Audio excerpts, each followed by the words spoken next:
Hey, welcome back, everybody. We're here. We're here on a Thursday evening in Central Florida for our latest CAF update. And while we're in Central Florida, what is this? Alberto is enjoying himself in Maui. So that's why those of you who are expecting to see Alberto on as our guest art selector this evening, that's not happening because he's enjoying himself someplace else. It's someplace nicer than here, I guess, hanging out with all of us. But Alberto is. He is probably going to take the crown from Ian. I'll have to tell everybody as far as mystery sketch buyer. He's been on a pace unlike anyone we've ever seen before.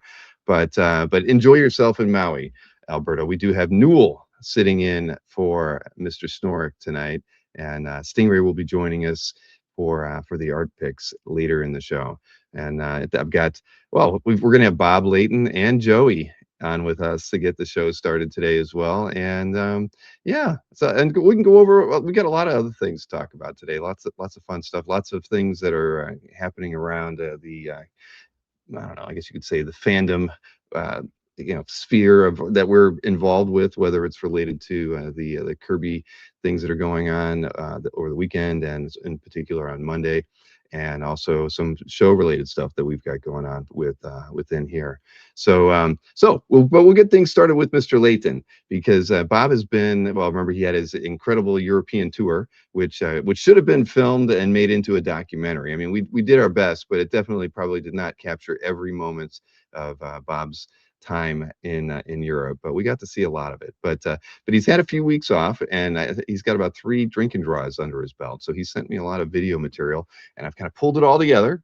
And it's almost 10 minutes, but there's a lot of content, a lot of artwork to look at here, and then we'll have Bob and Joey on to talk about their last 3 weeks in Seoul, South Korea. So let's get this video playing, and I'll be back with you real quick.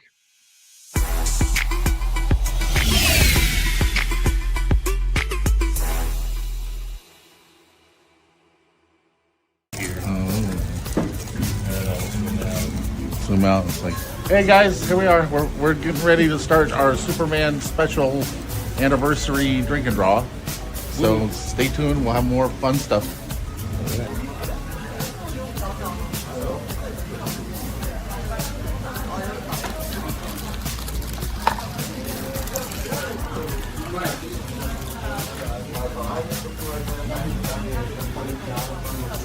Yeah, I'm right now, so I'm with the right box. I know, but my right box is right too, so.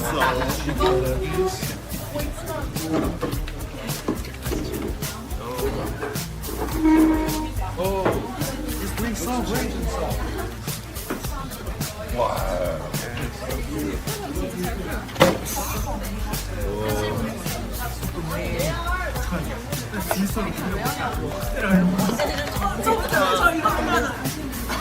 이거 20일 날 맞거든?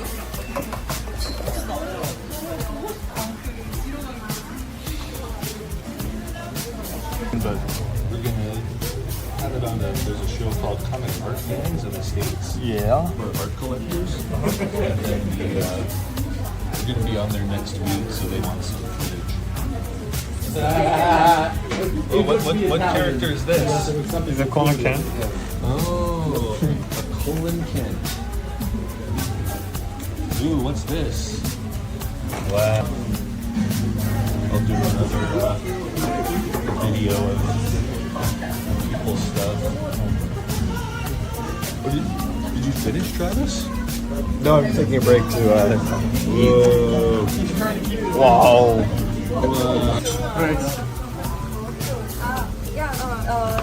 They want to take a picture. If you can take a picture, let me get my.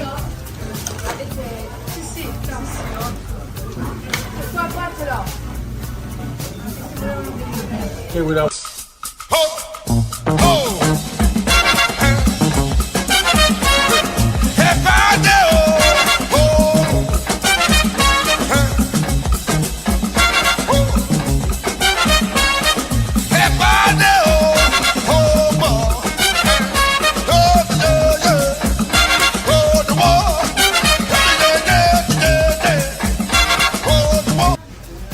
hello CAFers. It's another drink and draw. Now next week we're getting ready for Star Wars celebration that we're going to do because May the 4th is coming up. I'm here with my friend Christian. He's British. Never mind that. Anyway, this week, Joey, the theme is famous revamps of characters or revamp your own character, right? So we're doing like characters that underwent costume changes, or in this case, or the case as I understand it now, you can even redesign your own, which is a bit daunting.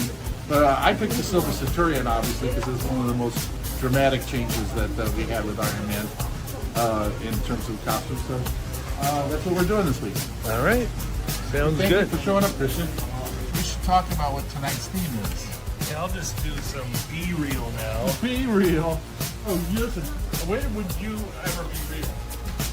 Whoa. That's cool, right? Look at that. Lee Jung-min Professional, right? professional. Drawing the question. Whoa. Whoa. What's that say? Oh, Duke Thomas. It says name. Like the tank engine? I am speechless. No, like the character name. Thomas Wachungudu. Oh my god. Thomas Wachungudu. I'm a fan of the toothpaste. Oh, what's this? Just drawing through the things that we Wow. It's Robot Man. Right? Wow. almost kill you. Oh, and we're getting solos from nothing. Oh, is that on the table? I'm gonna run over and look at it.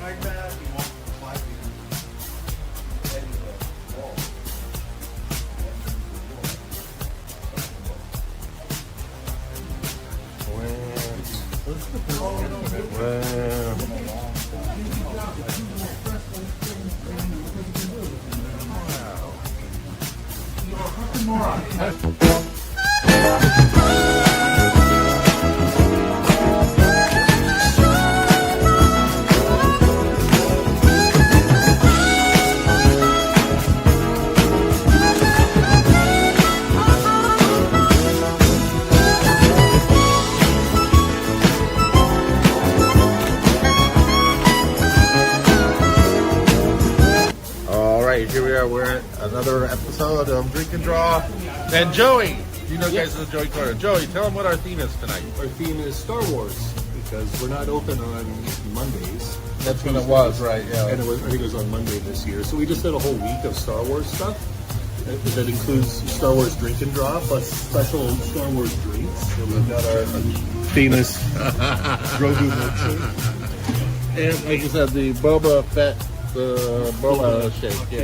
And then Yeah. there's the Emperor's Rage lemonade. Oh, that's great. That's great. So, anyway, so more later, and we'll see you guys live tomorrow. So, OG, you're going to Japan this weekend, right? Yeah. What is it? A con? Comic-Con? It's a Japan Comics Art Pen. Oh, okay, right. And you did a couple of pages for that. And you'll show these guys in America what my pupil here can do. All right, just flip it there for me. Oh, it's already sold. How about that? Sorry, guys, you missed out on that one.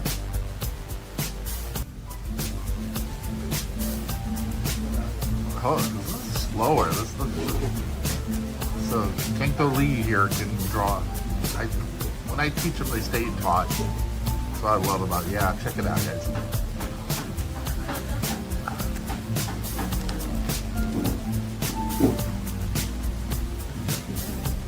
We're doing the flip, just like that. Yeah. Beautiful.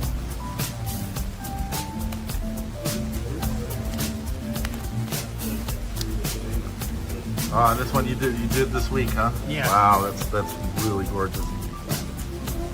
Fantastic. Good luck with that, man. It's like beautiful. You're getting better every week, my friend.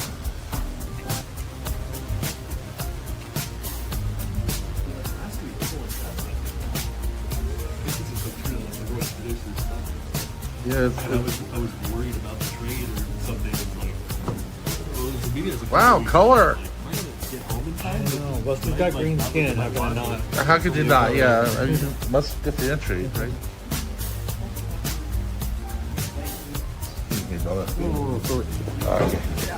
Because I'm just filming there. Okay. Again, I never want to spoil it with John, you know?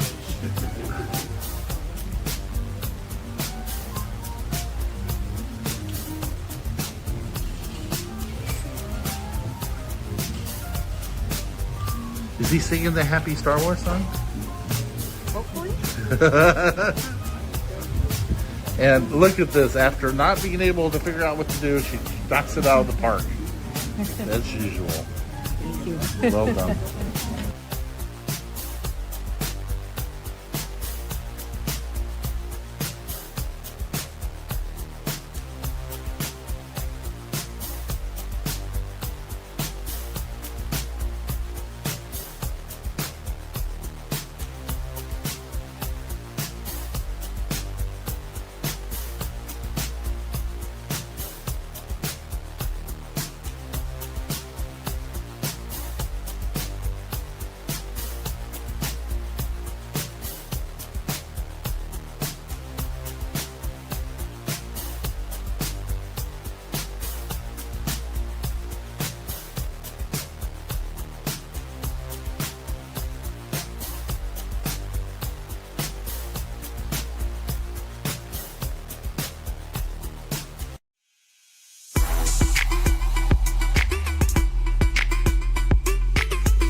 Hey, welcome back, Bob and Joey.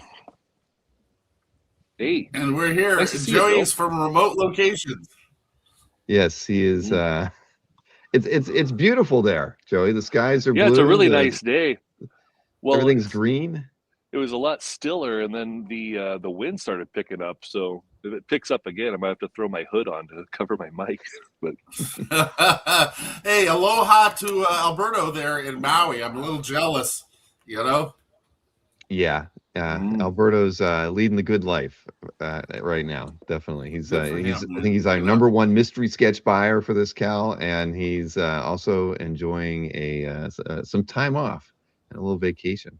Ron yeah, lives on the show. Listen, we had a problem because Spencer sent his commission to the wrong address. Apparently. He sent it to the wrong Ron Lim. Before the show, yeah, it's like Ron, because I did a commission for him a couple weeks ago. You know, he's still waiting for it. Apparently, Ron did everything get taken care of because, apparently he just got a digit wrong or something. You know. Well, I guess he's got to call Spencer. Okay, I'll call him after the show. Anyway, Ron, I'm sorry about that, brother. You know, it's out of my hands. You know, it's like it's probably on the wall at the FedEx warehouse.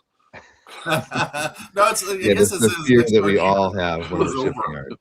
He said it like he got one digit wrong and sent it to his next door neighbor or something. Anyway, so hey, Bill, It happened. how you doing, man? I'm doing fantastic, Bob. I'm really things have been great around here at Cafe HQ. Lots of fun things going on. Lots of work that we're doing. We got Comic Art Live 13 in just 9 days, I think. So Yeah, Joey, you're going to be participating, right? Yeah, I prepped my booth. Well, I'm prepping it right now. I was prepping it while the thing was going on, and then people were asking on the chat. I saw that maybe, or people were complimenting art that was on there. So we'll have all the stuff that they see on there. I'll try to get it up on there.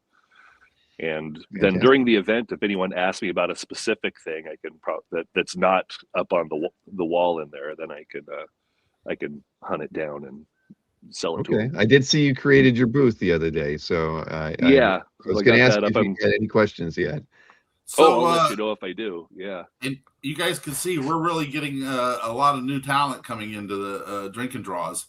You know, some really, really talented people. We're going to lose Travis Moore, though. Unfortunately, he's going back to the States. You get him back, but we're going to lose him. You know, he's got 2 more weeks, Joey, before he goes back. Huh? Someone will step up. Well, no, I mean, we're still be there, and Minkyu, you know, June. Minkyu's been coming about every week now, so it's been great having him. Travis has been coming all the time. It's like he's a great guy. Right. tremendous artist. In fact, he did me an Iron Man. Because I've never worked with him, so he drew me an Iron Man that I'm going to ink over him. So it'll be the one and only Travis Moore, Bob Layton Iron Man. Mm. He doesn't like doing metal characters, but I bugged him, so so he would do just so I could ink something of his, So yeah, it's been kind of a fun since I got back from the Euro tour. I'm still kind of recovering from that, but it's been a lot of fun. But Joey and I are getting ready now to head to Hong Kong in 3 weeks, Joey? Yeah, it's coming right up. It's coming right. Yeah. So we're our first time in Hong Kong. It's the first Hong Kong Comic Con, so we'll see how it goes. And where in the world Bob Layton will be. I'll be right there in Hong Kong. Hey, just try to shoot that video horizontal for me. Those vertical ones, we don't get to see as much. That's Joey. He's still TikTok. Yeah, that's my mistake. I know you're still in training after 2 years, but come on. I'm usually recording those for my Instagram, so that I did a bunch of them. I'm like, shit, I did it all like vertically. So then I redid some of it horizontally. I blame him. I blame him. Yeah, it's my fault. That's all right. So, someone's asking if we can trade Travis Moore for Trad Moore. Normally, maybe he might be interested. You never know. You never know. It'd be cool to have some Trad Moore stuff. But yeah. No, so I normally shoot the stuff, but it's like when it's really busy or something like that, I hand it over to Joey or whatever. But, well, you've been doing a lot of drawing. I know that. I did a lot. I'm getting a lot of commission stuff. Thank you guys, by the way. A lot of the guys that are on the board here. Thank you for that. Because it's always good to stay busy. I've been doing you'll see those blank covers. I'm doing like a set of 20 of them for the announcement that I'm going to make here, because after Hong Kong, coming up at the end of August, I'm coming back to the United States, man. I'm going to be doing 2 shows in the U.S. I just got permission to announce them. I'll be doing GalaxyCon at the end of August in San Jose, California, and then the next week I fly to DragonCon and do my very first DragonCon in Atlanta. So there's a lot of cosplaying going on at DragonCon. I there's going to be a few Tony Starks. Spencer made a deal with me to get the conventions to defray the cost of flying all the way over there. Because, like I told you, when we were in the green room, I have to take care of that storage unit. So after DragonCon, you will be coming down to Florida, then, right? Oh yeah, no, I'll be staying in Tampa. So yeah, we'll might get a chance to actually see each other. We get Casper off the gas. Maybe we could all have dinner or something. So around mid-September, right? I'll be there from September. I'll be in the States from the end of August. I think I get there on the 27th, and I come back. Excuse me. I come back on because I have to get back here in time for my birthday, because we have the 4th annual Bob Layton Iron Man birthday cake contest. Exactly. Which is always a huge event at Comics Cafe. So we can't miss that. So I have to get back in time for my birthday here. So we can do that. So I'm glad someone's loving their commission. That's great. I mean, I think Ron Lim will love his commission if he ever gets his hands on it. Sorry about that. But anyway, I know Josh. You got it, Spencer. That was the most important part. One of the most unusual commissions I've ever had to do. I did the Things Bar Mitzvah. I want to see how that turned out. Yeah, it was challenging. It took a while. A lot of detail. They kind of did his bar mitzvah a little late. Yeah, I know, because he's done it when he was 13. But hey, I guess he was busy. But again, Josh, I love you, man. You know that, and it's like it was still a lot of fun, man. A lot of work, but a lot of fun. I think I sent you some of it or whatever. But anyway, getting back to this, I will be in the States. I'm going to take pre-commissions. If any of you guys are going to either one of these shows, I can take pre-commissions right up until I leave in August. So keep that in mind. I don't sketch at shows. I don't like doing that. So I mean, because I just like talking too much, as you well know. Mazel tov to you from Chicago. You didn't do any commission work when you were traveling through Europe, right? It was all no. I didn't take any stuff with. I didn't take any of that stuff with me. It was strictly just autographs and schmoozing with the fans. I that's the thing I love. I mean, when you sit there and draw, they leave you alone, because they don't want to bother you. And the point of it is, I mean, people pay money to come see you and talk to you, and they want to hear the stories and blah, blah, blah, blah, blah. And as you know, Bill, I have tons of them. And I just feel like I just feel like it's good to spend time with the fans and one-on-one rather than just sitting there and doing it for the money, because, the money's not everything. And it's kind of like I enjoy I have more fun now when I'm out in public or whatever, when I'm at CAF or whatever. As you know, I'm running around the floor like a crazy person. You do. And Joey, I'm sure you would agree that Bob has a lot of fun wherever he goes. Oh, he has tons of fun. Yes, I'm a party in pants, man. Oh boy. What kind of gasms have you been seeing since you've been back to Seoul? I mean, anything new? Is it still pork gasms and Stingray gasms? No, there's a lot of. I haven't had any interesting food, if that's what you mean. I mean, yeah, that's what I'm talking about. But I gotta say, Joey and Cleo took me out to a lovely buffet with his mom and dad a couple of weeks ago. That was really nice. They had all. I mean, it was wonderful. But I got to spend some time with his in-laws. They're wonderful, wonderful. It was their. I think it was Dad's birthday. Thing. Yeah. It was fun. But we're very excited about Hong Kong. That's going to be a lot of fun. And, we're trying to work out a thing where we go to Singapore for their con in December. So if we can get that worked out, that'll be a fun where in the world. Because I hear the Singapore con is really fun too. But we're trying to work that out. Yeah. So I'll be in the States for about 3.5 weeks. So in September. Right. So. Well, as soon as you're certain, we could just say we might be able to get together the week after Dragon Con, because I know that you did a drink and draw here the last time you were here, and I didn't make it down. Yeah, my daughter at my daughter's coffee shop. Yeah, she has a coffee shop in Riverview, and she holds a drink and draw. She's probably going to rope me into doing another one of those too. Well, I'm telling you, we got it. As soon as you get that date, you got to let me know. I'll just make sure I have that night off. I'll bring one of my daughters. We'll have a good time. Okay, great.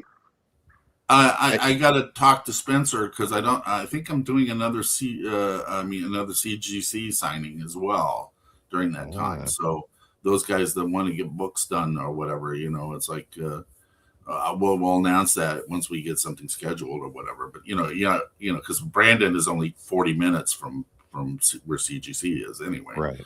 So I'll be doing that as well. So yeah, we have. We had a really fun. The drink and draws have really gotten larger as time goes on. It's really been a lot of fun. And what's next week? So I forget. Oh, next week is Teachers, because it's Teachers Week here in Seoul. Yeah, it's the holiday, so it's going to be. Today's actually Parents' Day, and then I think next week is the Teachers' Day. So we're going to do characters who are teachers or mentors. So that's going to be our theme next week. You think Professor X is going to get? Yeah, I was going to say it's always going to be all. First thing everybody said last night. Oh my God, we're going to get 100 Professor X's. Exactly. One Splinter. Yeah, there's a few others, but I've been making a real effort, though. I mean, we were talking. I talked to the whole group last night, and I said, because they understand, why don't we just repeat some of the stuff? And I said, well, I'm really trying to put together a how to start your own drink and draw thing. And the thing is, in 3 years of doing this, almost 3 years now, we haven't repeated any themes, with the exception of holidays, Mm-hmm. So, I mean, I'm kind of proud of that, that we've been able to have a new theme every week, So eventually I'm going to put them all together into kind of a list, and I want to eventually come up with a packet of how to start your own drink and draw thing with a list of all these various things you could do or whatever like that. So when I was doing the Euro tour, that was one of the things so many people asked me about. How do you start a drink and draw? Because it's good for business. It's good the fans. It's good for Joey's business. It's so it's and we raise money for charity. Joey and I we're working on the gallery showing right in June.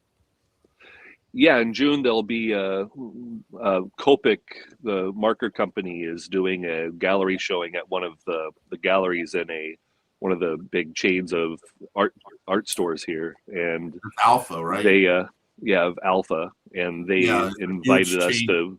They invited Bob, and we said, well, can we also display and sell some drink and draw art there? And they're absolutely. So we're going to go there. And As long as they were drawing with Copic markers, you're all set, right? yeah, everything with Copic kind of most of our sponsors people the drink use, and draw. yeah. They provide a lot of they provided a whole bunch of refills and pens and stuff. So The reps visit us every so often. yeah, they even bring us prototypes for everyone to try out. Well, you're going to be shooting some video at that, right? Absolutely. Oh yeah, there'll be a lot. But it's going to be a chance for us to actually sell some of the drawings by the lesser known artists that are there. Mhm. But all the money will go to help local charities here. So it'll be a huge event. I told Joy that's the one thing we used to do in LA every year at Meltdown is we would have a big like art sale from all the drink and draw stuff left over. Everybody would just leave the stuff on the table, and then we would all put it up and have a big party at Meltdown Comics, which isn't there anymore. But so it was a big annual event, but it raised a lot of money for charity. So we want to try to do something here, and the Alpha chain has been really, really good. I met with the president a few years ago, and he's a real sweet guy. And they have a gallery set up there that's beautiful. So we'll film that. When we get around to that, it'll make a nice episode. That sounds great. So why don't we get some public? It's going to be like civilians. Really? Yeah, lots of cute Korean girls, guys. Do you think they'll promote that the legendary Iron Man artist is in attendance? And well, they don't get they don't get me without Joey. So and it's like, and Joey's going to make sure they promote the shit out of it. Legendary Dice and Comics owner is in-house. Burger maker. Let's Someone's going to ask you for your signature, Joey. I guarantee it. With the Hotel Bethesda, I had my first. I signed my first comic at Tokyo Comic Con for Roberto Ramos. He had one. I was like, oh, I'm the head of that company, and he's like, oh, can you sign it for me? Yeah. So yeah. You're still offering that on Kickstarter, right? Well, the Kickstarter finished. We're prepping for the Korean edition on the Korean crowdfunding thing. So I'm putting together some extra swag, and we're about to print the first 2 issues and ship those out here pretty soon. I'm just I was with the oil crisis and some of that stuff, some of the printing costs jumped up, and they just came down a little bit, so I can yeah, but the second issue, especially Joanne Kim, my other protege, she did an incredible job on it. The art is beautiful. Hopefully next time we come back on, maybe Joey can send you some pages from this, and Joey, do you have the cover? I mean, not here. Okay, all right. Yeah.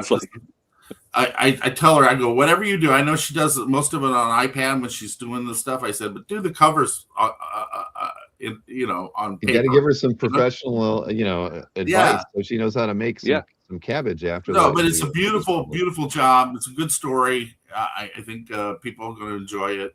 So you check out Joey's Kickstarter when you get a chance. It's like put the link to your Kickstarter in the private chat.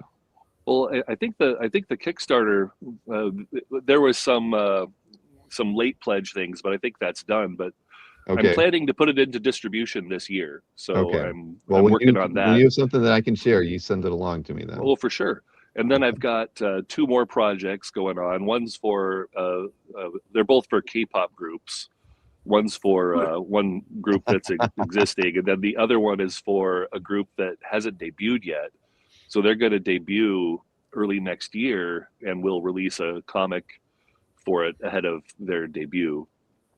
So we'll have and Travis is writing and drawing that one.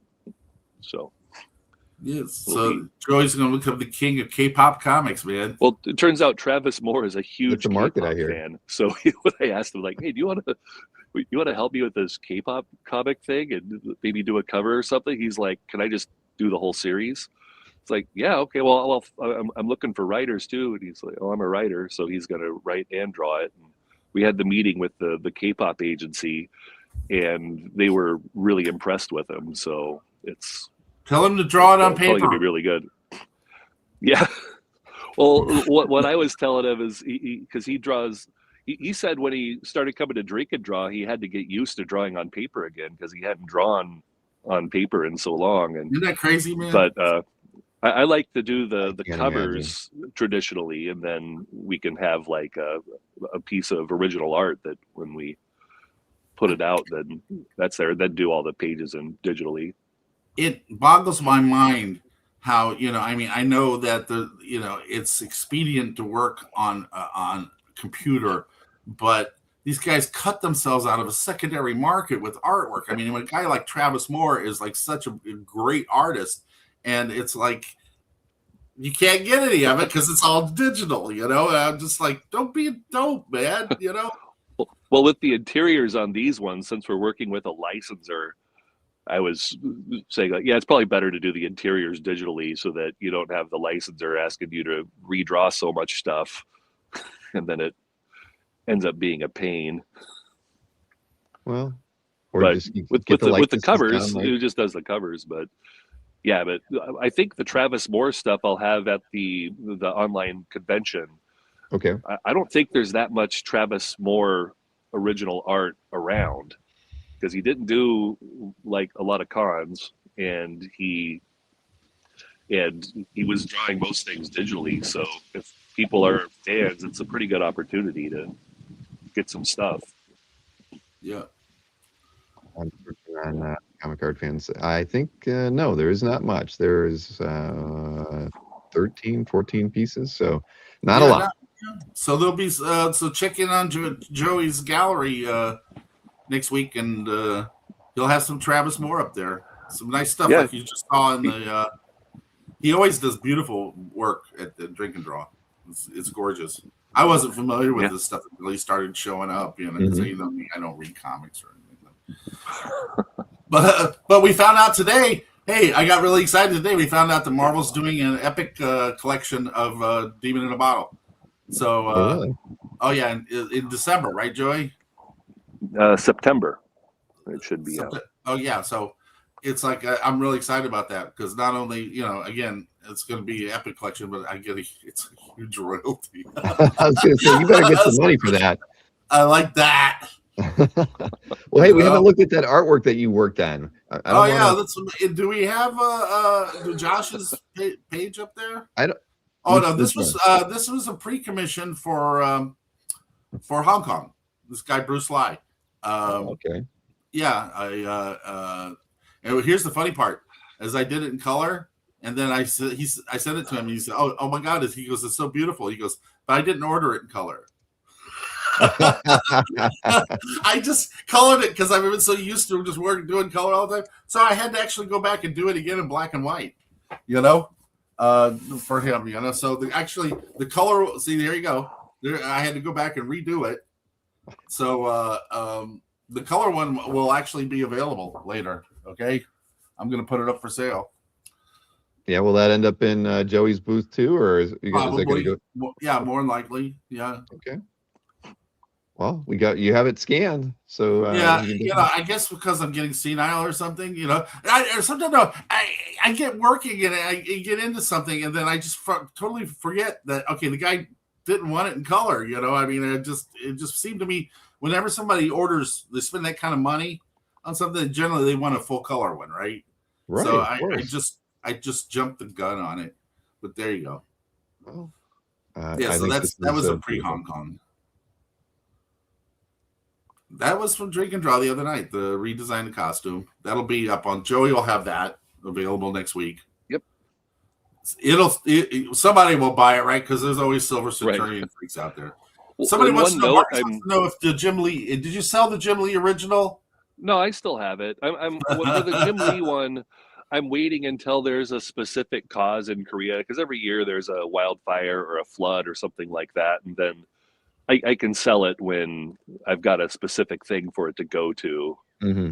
and then maybe I can get Jim Lee to help me promote Well, the auction too. he's Sure. moving right now, so he's not going to be back to Korea for a while. But I figured when he gets back, comes back here for another drink and draw, then Joey can get another drawing out of him and then sell the first one. Joey, he just doesn't want to part with it, you know. Well, it looks good on the wall with Dyson it's on the Comics. wall in the shop for now, and See, I people knew how to can come in and Hey, admire. he got a full 11 by 17 Jim Lee drawing for free. You know, I mean that's pretty good. Well, I like the idea of waiting for the appropriate time, Joey. Yeah, And then then I'll He'll find do you a thing another that I one can when, put it when he towards. shows up this fall. He'll do you another one. Yeah, that was from our Superman days. That was what I did. I don't do DC characters that often, you know. I was surprised when I saw that one. I was like, yeah, we.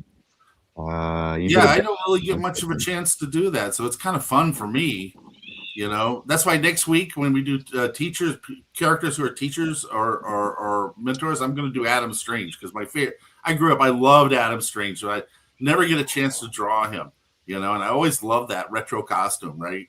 So yeah, I'm doing a set of 20 blank covers for GalaxyCon. And this is this is one of 5 that I've gotten done so far. Yeah, I did a Ben Grimm. Thank you for the blanks, Joey. By the way, I was just going to ask you where you got those. my friend Joey's the Joey one that supplies them. keeps me supplied with whatever I need. You know, he's a good man. He takes care of me. But again, I'm kind of like Dyson Comics Cafe bitch, right? I mean, they kind of own me, don't they? They got you like mixing the Boba Fett tea and. No, I'm not waiting remember. tables, you know, or anything like that. All right, but so that is one of 20 that I have to do. I've done 5 so far. Well, you'll have a buyer for that one. I always love doing the thing. Yeah, I have so much fun, you know, because of my long-term relationship with Joe Sennett. You know, I mean, he was like one of my early idols and a contributor to my old CPL fanzine. So it's always kind of a walk down memory lane when I get to do Ben Grimm. Thank you, Josh. Yeah, so yeah, I had a bunch of FF blank covers Joey gave me from the movie, which we were going to do a bunch of stuff on until it bombed.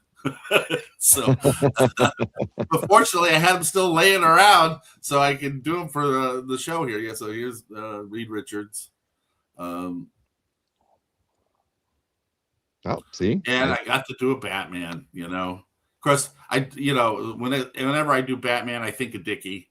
You know, my comics mentor. So yeah, it kind of smacks of Dick Giordano a little bit, but that's deliberate.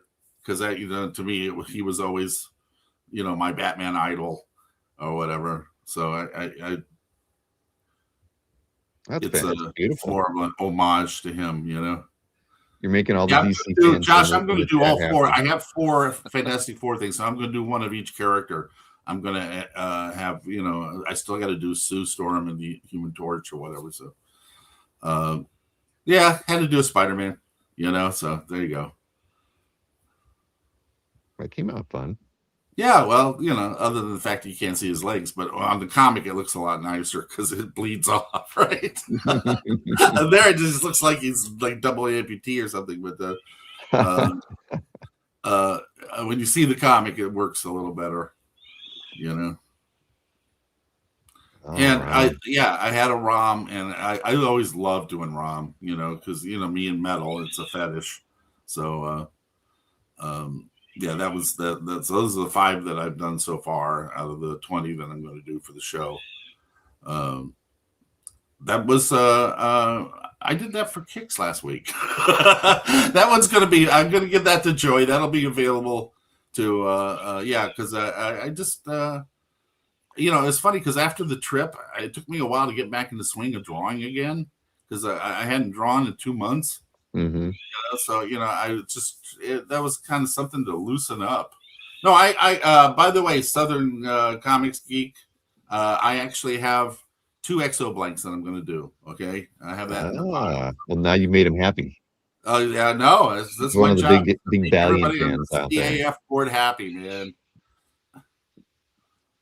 But we're not looking at any exos tonight, are we? Oh, No, look at no, no. that. This is Josh's thing. This is the Big Grim Bar Mitzvah, okay? And he wanted to have he gave me a list of Jewish characters.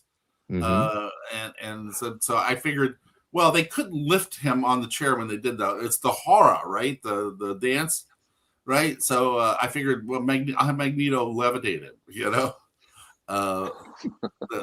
because he didn't give me a specific idea, so I just wanted to come up with something. But thank goodness I dated a lot of Jewish girls and went to a lot of bar mitzvahs. Well, this is me. I didn't get a chance to look at the pieces ahead of time, so I did not know. You said it was here, but I hadn't checked everything out. Yeah, it was a bit of a ball buster, but it was fun. It's on its way to you, by the way. Joey's sending it off today, right? Yep. Yeah, the FedEx package is going out today, so it's on it. It'll be, you'll have it in about a week or so, Josh. I love it. Well, I know we'll get to see this again on CAF, so that's always good. Love it. Yeah, I haven't had a chance to post on my gallery yet. I got to get caught up with that too. Well, there's been a redesign since you last posted, Bob. So if you have I saw it. I went on the other day because I was just researching something. I said, "It's beautiful, man. I love the new site." Thank you. It's much easier to navigate as well. It has. It's doing all the things that we'd hope for. It's cleaned, it's things up. It Works on a phone better. Oh man! Oh, look at this. This is great. Oh yeah, this was a commission that somebody wanted. Who was a big War Machine wanted him battle beaten and badass, and I said, okay, I'll do the most badass War Machine I can do for you. So, there you go. I had a lot of War Machine commissions this last cycle. I mean, since I got back, I got like 3 or 4 of them. It's like, it's kind of crazy, but I don't know if there's like a War Machine thing going on in the comics or not. But the fans can't get enough. You're getting more War Machine requests than Iron Man, though. Well, this month, it has. I got about 4. Compared to Iron Man, but I mean, there's always the Iron Man stuff. But hey, it's just it's a little more complicated, but it's fun. It's like you said, things like this are a lot of fun for me to do. I mean, I always enjoy business. See, that was another one. Yeah, it's like that. That was, that's the one from somebody in the States. I did one. There's a color one too. I did for Hong Kong coming up as well. So, again, lots of War Machine. Black and white looks pretty good too. I mean, I know that you like to color them, but this is fantastic. Well, it's just here's the funny thing too. Anytime they're colored, you get twice as many likes. Twice as many people look at it. You know, I mean, I don't know if it's just a bad attention span or whatever. I mean, I was trained by black and white artists. I mean, like when I worked with Woody. I mean, one of the great black and white artists of all time, right? So, I mean, I love working in black and white, but it's just these days it's just like nobody even notices your drawings unless they're in color. It's really I don't know if it's short attention span or what. Yeah, well, when you're scrolling through timelines and things like that anymore on sites, it's the color. Well, everyone's looking at reels of girls with big tits, man. That's what. Yeah, it's like, that doesn't help. I will say they don't really have time to look at the artwork. Big breasts and a good thigh gap always give you pause when you're. What social media is all about now. It is, but no, us purists over here though. Remember, there's the other one. Yeah, that's also for Hong Kong as well. Okay. So if somebody wants to commission you, what's the best way to do that these days, Bob? Just go to my website, bob@boblayton.com. Go to click the commissions button, and all the information's there. Or just write me at bob@boblayton.com, and I'll haggle with you. But how do you handle payments? Do you send people to Spencer at that point? It's all PayPal. No, it's all through PayPal. Okay. or they can contact Spencer too, but that's just an extra step, but they more than happy to do that. But Spencer takes care of this for me, and I take care of Spencer, so it all works out fine.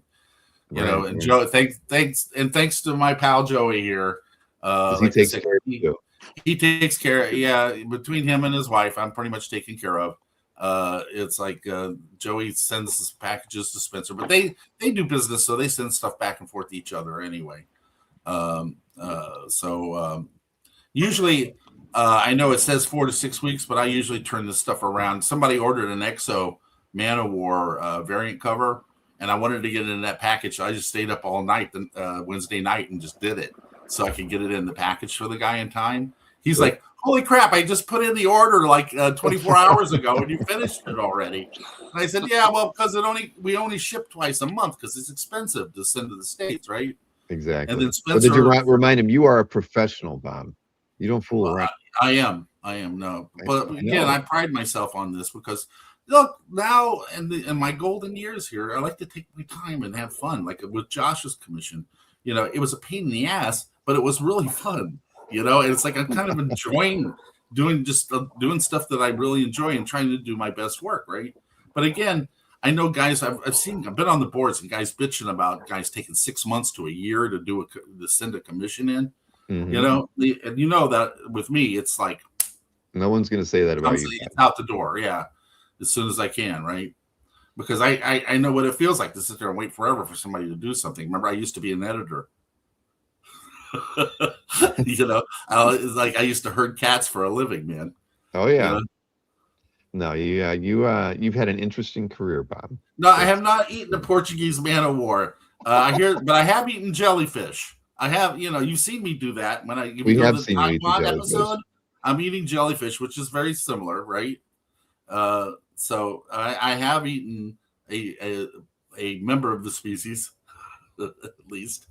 But we don't know. Well, Hong Kong will have some great shit for me. You better listen. Yeah, we're a bit overdue on some weird stuff. The last thing we got was like the barnacles that you had. Oh, I know. No, Istanbul. I had the sheep intestines. Oh, that's true. That just seems tame these days, Bob. Sheep intestines. No, I know. I really need to eat something really vile. But we're going to Hong Kong. I'm sure they'll have literally just taking it out of the sheep. We'd all have a problem with it. But I mean, come on, it's. Well, Cleo's been there, right? Joey, Cleo's been to Hong Kong, right? She's been to Hong Kong. Yeah, so she can't find anything. I can make you eat a chicken McNugget or something.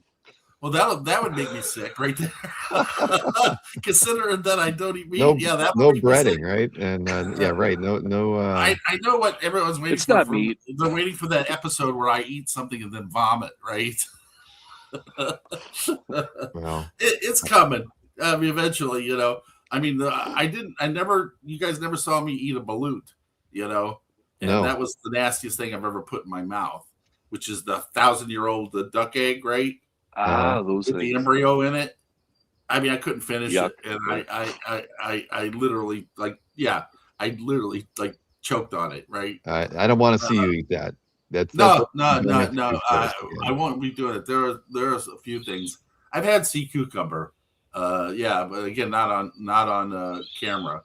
So the whole thing I do, Bill, with the food is just for you. You know that. I know. That's why I'm feeling, whatever. Because you see, whenever I think about it, I always say, "Okay, Bill, here we go." Right. All right. Well, when you're in Hong Kong, you have to do it. So can I assume that, you're still doing the drink and draw every week? So maybe we'll get a.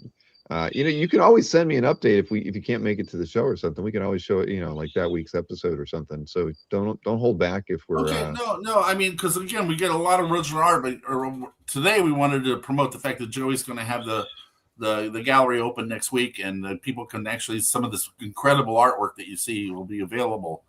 And all the sales. We'll be able to ship it through Spencer and get it to everybody really quickly, so it's not a problem. So.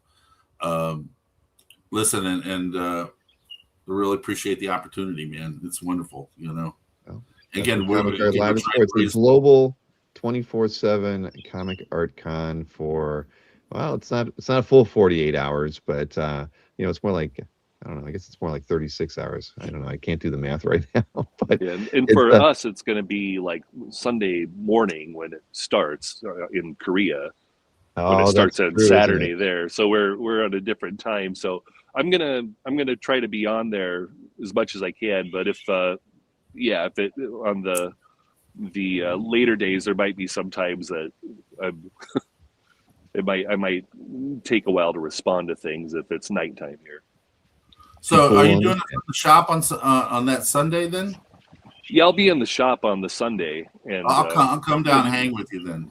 okay. All right. Yeah. Awesome. And Cool. I Well, think Joey, Chung's gonna come by too. I will definitely plug your booth in the mailings that I send out in advance of the show. Guaranteed. Remember it's that one- everything's going to charity, man. So that's an important thing to keep in mind. Make sure you mention that in your booth description so that Yeah, I put that on know there. that. The other thing I'm putting on there is that all those drink and draw pieces. Now there's some that are there that like Bob might have just drawn at home or something and brought for it.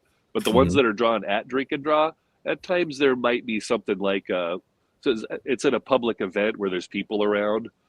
So there might be imperfections that add character, like a fingerprint or a coffee spot on something. Yeah, or, So you're talking about the I mean, they're eating right collector? next to Oh my God. the artwork. It could be anything. Yeah, well, but it's just part of the charm of buying a drink and draw piece. I think is that Exactly. Well, So- we're looking forward to seeing all the pieces that you bring, and let me know if you have any issues. And Joey, is Hamburger Hulk going to be available? I think I already sold Hamburger Hulk. Oh no! Joey's one drawing was Hamburger Hulk. You know, Wow. it's like the One drawing. he's ever did a Oh. drink and draw. Yeah, Yeah. are you a one and done artist, Joey? maybe till I have some other food item I need the Hulk to eat.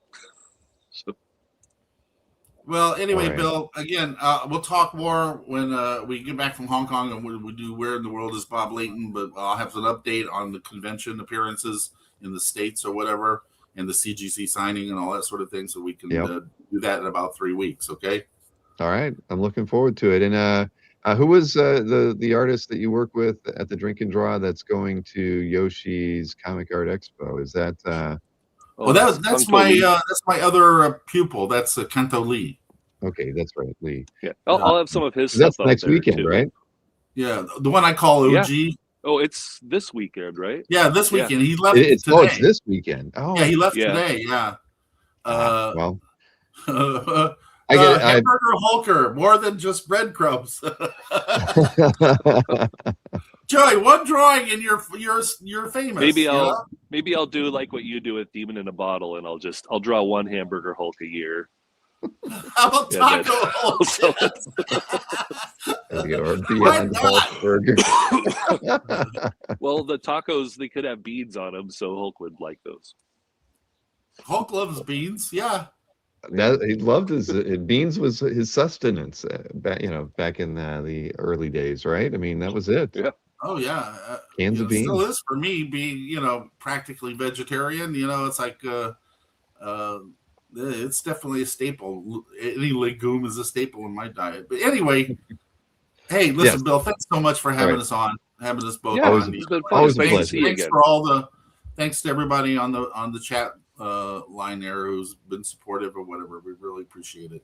And remember, like you said, check Joey's gallery next week. Again, it's for a really good cause, and I'd like you guys to step up. It would really be a wonderful thing. All right, we will do our best to promote it. And last one there from Marcus is a Nacho Hulk. So everybody wants Hulk's got to stay. Okay, Hulk variants. You're doing Hulk variants now. Oh my god. Oh boy. Oh, Joey, I all meant right, to ask you real gentlemen. quick. I meant to Yes. ask you if they do the Epic collection. Can you do a store retailer cover for one of those? I don't think they do them. Marvel does them for the trades. Do you know? But can you find out? I've never seen one. Yeah, I can. Oh, it would be. I can check. Doesn't And mean we see. can't do That'd be it. kind of cool. It would be kind of cool. I'd have to see what the It's MOQ is on it. It's How would you like a Epic edition with a unique retailer cover by me? That would It be should awesome. happen if they'll do it for you. Let's try to find out. Joey's the let's see. man. He is the man right now. Definitely, Joey's the man. He's the man with the new house too. I'm seeing more and more Hulk Country. Look variants. at the People mountains. say, He's Mountain Man. He's a Mountain Yeah, I'll Man do. and Hamburger Hulk hero. There's Zinger Hulk and Hatch Wow. Green Chili Burger Maybe. Hulk. I think we need to have a flavor of the I month. think I'll at least do. we're not talking about one, my toe Hulk eating anymore. one of the Little Debbie's That's right. oatmeal A snack little potato cakes. chip. Hey, yeah, at least we're not talking about my toe anymore. With the nails Yes. grown back now, so it's like it's not. There's no longer an item. But they've been can on wear for flip-flops months. Well, again, and they Bob. could do a Bob Layton's toe Hulk, and then we'd be talking Well- about it again. That might go for a lot of money. If they get dirty as well. Well, I saved the nail. I figured we could auction it off eventually. Mm. We don't want to see that. No. No. Bill, thank you so much for having us both on. Yep. man. You got it, guys. Orgasmic Hulk. Listen, so we'll see you after your trip to Hong Kong. After Hong Kong, yeah. So We'll we'll send see you you in lots. about. Record everything horizontal as best you can, as often as you Yeah, can. Joey. Scan all the artwork, and I'm looking forward to. Well, so it'll be about a month from now, sometime in. Yeah. When is the Hong Kong show? Hong Kong is at the end of the month here. Okay. So 30th and 31st. I'll send you the footage. So it'll be the first week of June. Okay, so We'll June be 1st. on the first Thursday in June then. Yeah, 4 weeks from now. All right, we'll All have you right. back on then.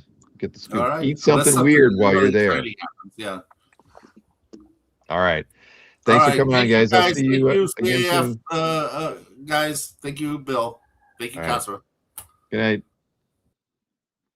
All right. You got an hour recap of Bob's last 4 weeks with Joey in Seoul. I guess it was 3 weeks, but lots of good artwork there, and a lot of it will be in Joey's Dyson Comics booth at Cal next weekend. So we'll talk a little bit about Cal here. I know I've got some mailings I got to send out. I need to send out a mailing to everybody who's already set up their booths to kind of give them the scoop on things that they need to get prepared for in this last and final week before Cal 13. But yeah, I think they'll either go out tomorrow or probably Monday. It depends on how much work I can get done tomorrow. But yeah, so we have a lot of other things going on besides Cal. We have Kazer's been working his tail off for like the last 6 months on the IC3 Jacksonville show, and that's it's not too far off. It's going to be Saturday, July 11th. So that's kind of in partnership with First Coast Comic Con. We've met those guys. I think, gosh, it's been a while since we've been talking with Michael, but they run a really good show. I went to their show last year in Jacksonville, and so it was a good opportunity to work with them and to get another IC3 show out there. We've finally announced some of the featured artists that are going to be there, and I can tell you that Matt Allison and Kayla Valerio, who many of you have seen at OAX. I mean, Kayla made her first visit here in February, but Mr. Allison has, of course, been to every OAX since we've started them. But we also have a few others like Dean Haspel and Madi Keen are also already announced. And we have some other Florida artists that are going to be there because, it is in partnership with First Coast Comic Con. And we're going to have Amanda and Jimmy at that show. Pat Broderick, Greg Land, Chris Campana, and Aaron Bartling will also be there. And I know that there's several other featured guests that are going to be announced. For that, there's going to be at least 100 indie plus creators there at minimum. It's at a pretty cool venue that just opened up, the Jacksonville Fairgrounds Expo Hall. So it will be as pristine and clean and inviting as you can ever imagine a facility like this. I've only gotten to see pictures and a few video clips from it, but it is an outstanding venue for this show. And it's kind of like the way the show floor is designed. It's sort of split between the IC3 portion and the FC3 portion, but so it really gives you a show that appeals to a lot of people. You're going to be able to go there for the indie artists, but you're going to get to pick up comics and see pro artists there as well. So it's good. It's like a 40,000 square foot space, so a lot of things to do while you're there. And I know that Kazra's lined up a pre-show event on Friday night. There's going to be a drink and draw event that is kind of a outdoor bar, has outdoor space, and I guess it's some kind of place that's open 24/7. So I can't I have not read anything about it, but I know that it's a pretty cool place, and I think they serve food all through the evening. So at the end of the day, that's going to be a good way to kick off the show. And I know that Kezra's also lined up a Saturday night event at some rooftop gastropub that I guess if you like beer, as I do, they have a crazy beer selection. So it's going to be a lot of fun. Go in there. If anybody arrives early for the Friday night drink and draw, you're going to have a exceptional weekend, I believe. And like the slide says, parking is included, and they have a concession stand with booze. I didn't realize that. But so yeah, it's gonna be a good time. I definitely look forward to going to this one, and I hope I get to see many of you who are able to make it to the show at the show as well. Kezra and I will be there, and I know that we will be happy to hang out with you all when you make it to the show. So any questions there, you can buy tickets already at ic3.art. Just go to the website, and right on the homepage there's buttons to take you over to buy the IC3 at Jacksonville tickets. So yeah, so it's awesome. Yeah. No 4-H displays, Peter. That's probably a different weekend, but yeah, it's gonna be. Am I going? Yes, I'm gonna go. Jacksonville's 2 hours away, so I can't. I haven't really worked out whether I'd be there on Friday or not, but I'm definitely going to be there on Saturday. But we'll see about coming in early and staying later. It's hard to say, but I will be there on Friday. Absolutely. I want to be able to help out and make sure everything goes well, and Kezra gets to enjoy the show. So it's going to be fun. It's going to be a good time. But Newell, I think you're going too, but I was going to ask you that when I had you on later doing the picks. So, oh yeah, he's planning it. He says right there. All right. Popsequentialism. Oh, you drove up to Jacksonville. Yeah, that's right. I remember you mentioning that, Matt, when you were stuck here, I think, for a few days. Okay. Well, so there's that, and I'll remind everybody about the schedule, because IC3 Jacksonville again is the weekend, Saturday, July 11th, 2026. So mystery sketch stuff. We if you've been following along with the mystery sketch updates that we've been putting out there, we have already set a new record for mystery sketch sales. I believe as of the start of the show tonight, I think we're over 460. So that's 50 more than we had last time. Pretty incredible, and I can't tell you how much we appreciate all of the enthusiasm around mystery sketch this time around. It seems like every time we've gone up a sizable amount in sales, and to be at a little over 10% over last year with almost 9 days to go in sales is pretty crazy. Alberto, I think Alberto might have hit 100 all by himself by now. I have no idea, but he's very excited about getting his sketch cards. So Dan Goodwin, I know that you picked up probably a couple dozen yourself, but Alberto has everybody beat, and he has set a new record one way or another for this. I think he picked up another 10 today. Hey, whatever keeps Alberto happy, and I can tell you, he does not have Captain America on any of his requests. So that's the interesting part. But he'll be able to post. What is that? I mean, after he gets all of his mystery sketches in, he's going to have like 4 months. If he did one a day, he could literally fill 4 months of posting with these the mystery sketch cards he's going to get. Interesting. But yeah, so beyond that, we have a new giveaway to announce, but we also have we have to draw the winners from the last giveaway, which of course let me go. I got some slides here. I should highlight that. Where was that? Right here. This is one of them.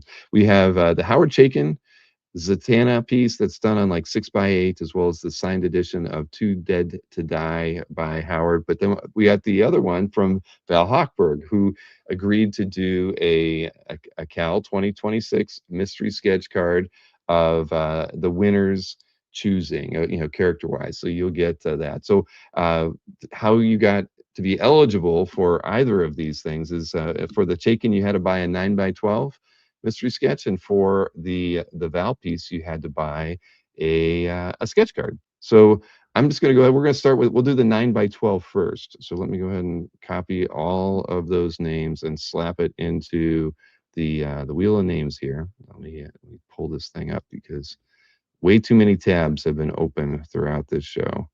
And of course, the wheel of names is missing from all of my open tabs here. Where did it go? Right. Oh, there it is. Okay. Now I got it. Let's see if I can get that on the screen here. Okay. So I just copied all the names. Let's put them in here and shuffle them up a little bit, right? We don't want to have anybody, Alberto's bound to be together on a couple of these, but we'll shuffle, shuffle, shuffle. And let's go ahead and see who is going to get the Howard Chaykin Zatanna and the signed trade that we have here by Howard.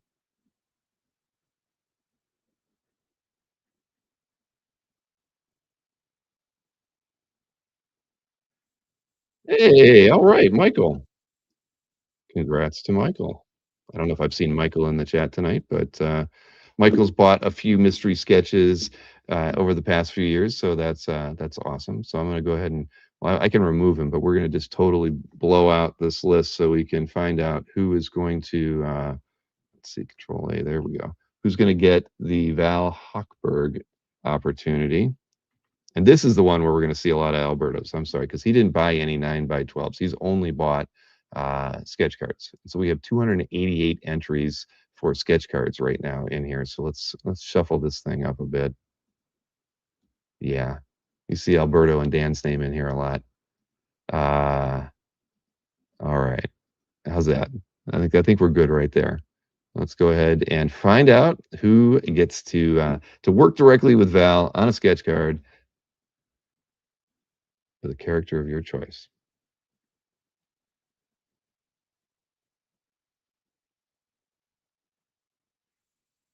Oh, jeez. Well, I guess he had the best opportunity to get on Val's list, and he has. So I guess that makes his Maui trip even more fun. Congrats to Alberto for getting that one. Let me make my notes here. It's rigged. Everybody, it was, he had, there's how many names are in here? There's 288 names in here, and Alberto has about a third of them. So it was, he had a 30% chance of getting picked. That's it got him one sketch card with Val. So he paid to win, says Newell. Marcus says he never wins. But you gotta buy Marcus to have the opportunity to get in there. I don't know. I don't think he bought any. But at any rate, congrats, Alberto. We have our winner for Val and Michael for the Howard Chaykin artwork. So congrats. That's right, Rich Danny's. You know how these things work. So Rich Danny's has shown me his mystery sketches that he's drawn for everybody, and they're awesome. I think everybody's gonna be pretty happy when they get those. I think Rich has gotten, I think, 6 so far. I don't know if I'm gonna get you a 7th one, Rich, but we'll see. We have gotten a lot of sales this past week. I know we had over 100 sales since the last time I did a pull of names, but I did pull all the sales right before the show so that I can do another wave of assignments. But the final set of giveaway items here are kind of our standard ones. We always, CAF has some art here that we always kind of kick in and offer up as giveaways. Typically, we show them off at the beginning, but so we'll do these 3 pieces, and they all actually happen to be from Next Comic Art. So I've had a few of these for a while. I think yeah, we've had a few for a while. But the first piece is a Julius Abrera Lobo, and that's on 11x17. Then we have Mannix Captain Britain. That's on, I think it's like 6x8. I might be a little bit bigger than that. And those pinks, the pink is not accurate in the scan. I'll be sure to, I actually have the art beside me. I'll show you how that looks on there, because it's that black light pink that Mannix likes to use is on that. And then we have a Red Hulk by Jethro Morales on a sketch card. So with these 3 final ones, we'll draw these on the night of the kickoff event for Cal 13. So that'll be on Friday evening. We won't do it on the CAF update next week. And we will, it'll be open basically for anyone who has bought a mystery sketch. So from the I think, like I said, I think we're around 462 right now. So everybody who has bought a mystery sketch will be eligible for this, and we'll draw them uh, uh, on Friday of next week. But here, let me switch back to me, and I can show you that. Yeah, you can see that even that doesn't show off too well, does it? But for those of you who've seen Mannix's work up close and personal, you know that the pinks pop. So there you have it. This is I forget how we got this one. I think it was somebody had done a mystery sketch with and got Mannix, and then something happened and they ended up not taking it. I can't remember the circumstance on this, but this was done in 2024. So we've had this one for a while, but it will make its way to one of you next week. So yes, let me cross that off. So all right, got that out of the way. But so I will be reaching out to Alberto to find out what he would like Val to draw, because I actually emailed with Val before the show, because this is her first time going through the mystery sketch too. So she was curious about, all the, when to mail them out, when they're done, and all that sort of stuff. And I told her, just make sure that you scan everything you do. So I got her, I think, like 5 assignments, and I hope to get her a few more before the sale ends next Saturday. Right? We end the sale Saturday, May 16th at noon. So for those of you who are on the fence, I know a lot of people love to watch the kickoff event next Friday.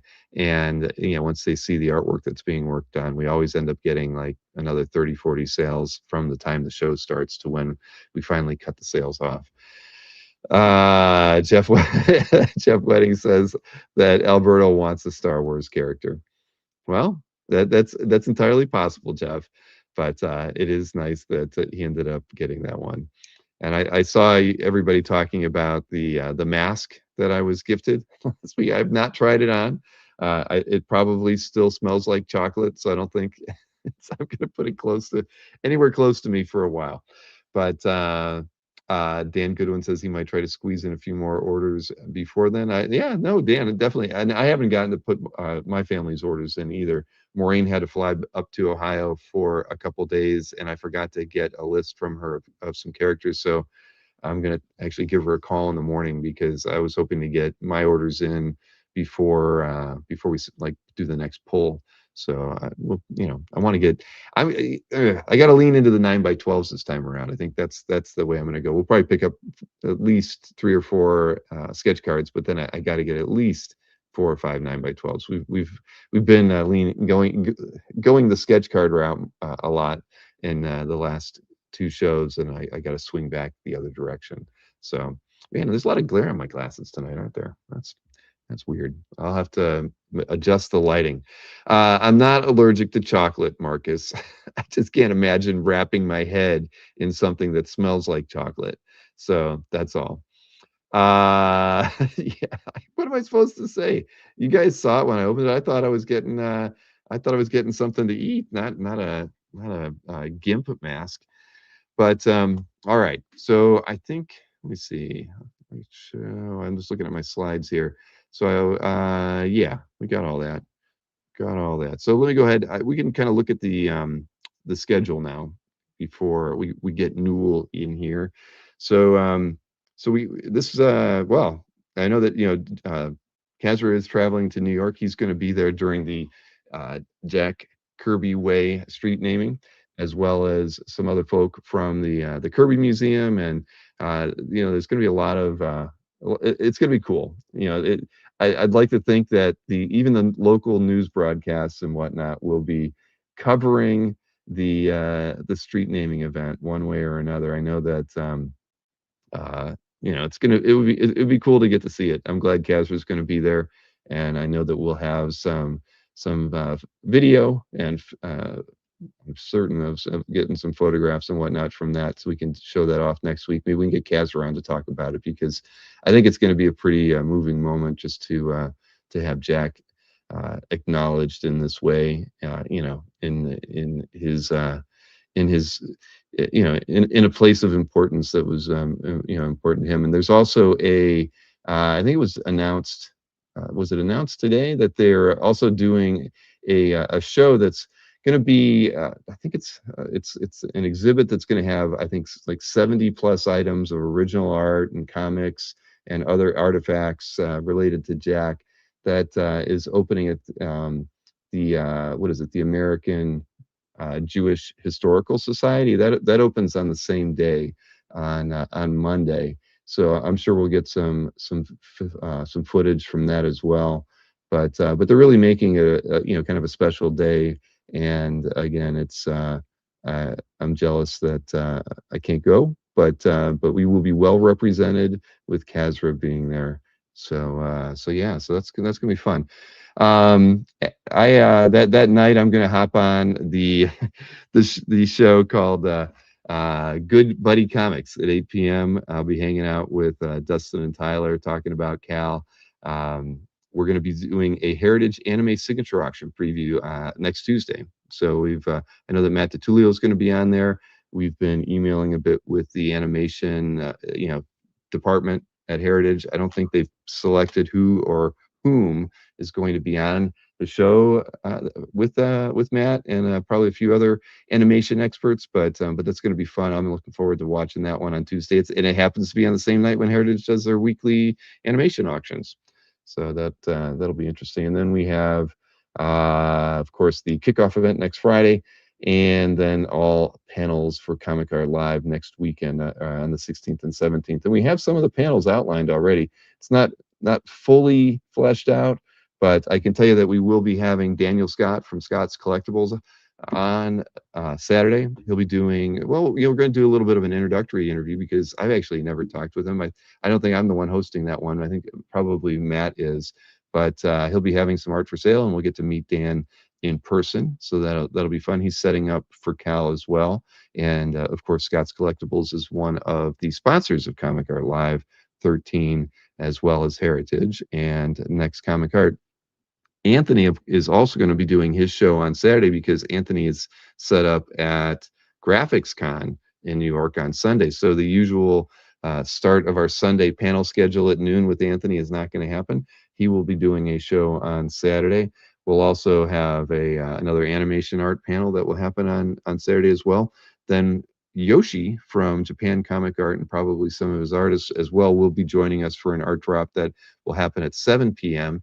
on Saturday, and then we will also do our regular Next Comic Art drop at 9 p.m. So full slate of topics that we'll be covering in panels on Saturday. But I know that we have, I think we still have one slot to fill still.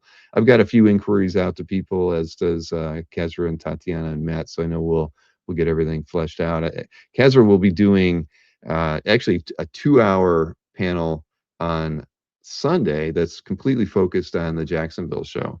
So for those of you who want to learn more about the Jacksonville show, a couple months before it happens, you'll get to meet some of the creators that will be there, and I'm sure you'll it'll be a very informative panel and fun for all of us as well. I know that we got Bart Sears who's going to be coming on and doing a panel, and he'll actually be interviewed by Jamie Jones, which will be fun. And I know Paulo Rivera is coming back for his Sunday slot, and again, then we have a few other spots to fill out for Cal weekend. And as soon as we have it fleshed out, you know that we will send a mailing out to everybody. Let's see. What's Matt says he's hosting the EXP for Nick on May 22nd. Okay, that'll be fun. Very interesting. But then we have some art sales coming up. We've got Jay Gonzo on May 30th. We have the final, well, at least the deciding match, I guess we should say, between Matt and Anthony on June 3rd. The big one was that Albert Moy versus Dino and Dan Poddick. I'm looking forward to that one. And Kazra and I going to Heroes, the IC3 at Jacksonville, of course, on the 11th of July, and then San Diego Comic-Con. So things are going to be very busy for the next couple months, and it's all fun stuff to be busy with. Hi, I can see Newell's in the green room, so let me go ahead and bring him in. We do not have an introductory song like we have with Chris Norrick. Somebody needs to write one, and then whenever we have Newell on, we will play it. But we don't have one tonight, unless Newell has some music playing in the background that I don't know about. No, he does not. Hey, Newell, how are you? Oh, is your mic mute? Oh, Can you hear me now? I can hear you now. There we go. Ahoy, everybody! Ahoy. Say, Yes. that's how you been? Oh, up and down and all around. Life sucks, and then it doesn't, and then it does again. So but art helps it not suck. So That at least we have our art. That is that so very is the true. thing. I just got a package of art from you the other day. That's I forgot about that. Yeah, well, that one took a little while. It got stuck for a few days, and I got kind of nervous, and then it finally showed up. So I think I saw that because I had to go into pirate ship, and it was like day 10, and your piece was still not delivered. Yeah. I get a little nervous when I see it reach that point too, because typically everything's 3 to 5 days and it's done. Yeah. So, but it got here. It's right over there, awaiting an unboxing video to be made of it. So Fantastic. Well, see, everybody thinks we do need a Stingray theme song. So I'm afraid what these people would come up with as a theme song. I don't know. I don't know if I trust this crowd to do something that would be appropriate. Probably not. Probably we'll not. But at the end of the day, we'd like to keep things fun around here, and music, kind of moves you through things. Where would we be without Chris playing guitar behind Anthony? If we didn't have a little bit of music to kind of move things along, it would get dull. So music is you see, Derek says Sting to the Rizzy Ray. I think he should do a rap for me. Yeah. Derek, if anybody could do it, it would be Derek. I think he so. could come up with an interesting set of lyrics. And I bet Derek has bars, as the kids say. All right, Derek, it's all on you, man. So let's see, what does Gaz say? Ask Stingray's Arcove about OAX Part 2. Just like the last one, it's in the works. It'll be there. Your first one was great. Thank you. Yeah. No, so part 2 is going to be focused. I'm going to show off all the art I picked up. Oh, that's good. Yeah, that's a great way to do it. Okay, I thought so. So milking it for content. Did you record yourself picking up art from any of the pre-OAX or people you commissioned during the show? There was a little bit of that, yeah, and it was in the first video. Mm-hmm. The pickup. So yeah, there's one. Actually, Nick Forst helped me. He was my cameraman when I picked up the Bianchi piece. So that was cool. I kind of recorded from my own, did a POV recording when I picked up my piece from Jamie. Tom McDonald recorded me picking up the one from Megan Hutchison, but he did that. Right. He used that footage for his boots on the ground video. That was a good one. Yep. You need to get those meta glasses, man. Then you can just record everything you do. I mean, that's true. It's funny because I thought about doing that, trying to do like a full-on travel log or travel blog or whatever you call it, where I just filmed everything. And I was kind of overwhelmed by just how awesome the show was that I didn't even get my camera out till the third day or the second day or whatever. And it is what it is. If at the end of the day, if you want to see what OAX is like and you haven't been there, get off your ass and go. Exactly. I mean, I never think about taking pictures while I'm there. I hate to say it. I take pictures. All is empty on Thursday, and they just finished setup. I got a whole bunch of photos, but I have more photos of an empty hall than I do of anything going on during the show. So I get it. I totally get it. You have to you literally have to pay somebody to follow you and take pictures if you really want. Basically. And I don't have any money for a cameraman. That cuts into the art budget. That is true. And again, where would we be without the art? That art is far more important than the camera. Nick, I think I have a picture of you and Bill. I think I might have. I don't know if I have one. I feel like one was taken. I'm pretty sure I have those. I'm looking. All right. Well. Oh, yeah. You just got to send them to me because I don't think I have them. Oh, look at that. Here, let me go full screen. There we go. Oh, I had my. Oh no, I'm not wearing my OX shirt. That's. Look at that. Look at that. But Nick has his visor on like a nerd. Yeah, that visor was pretty cool. It lit up. Yeah, it did. All right, well, get me a copy of that one. We'll print some 8x10s and sign them at the next OAX. There you go. Oh man, so okay, so you are going to IC3 at Jacksonville? Is that I am planning to as of right now. Yes. okay? I have no reason to not go. I'm just waiting to hear like what the hotel situation and all that is.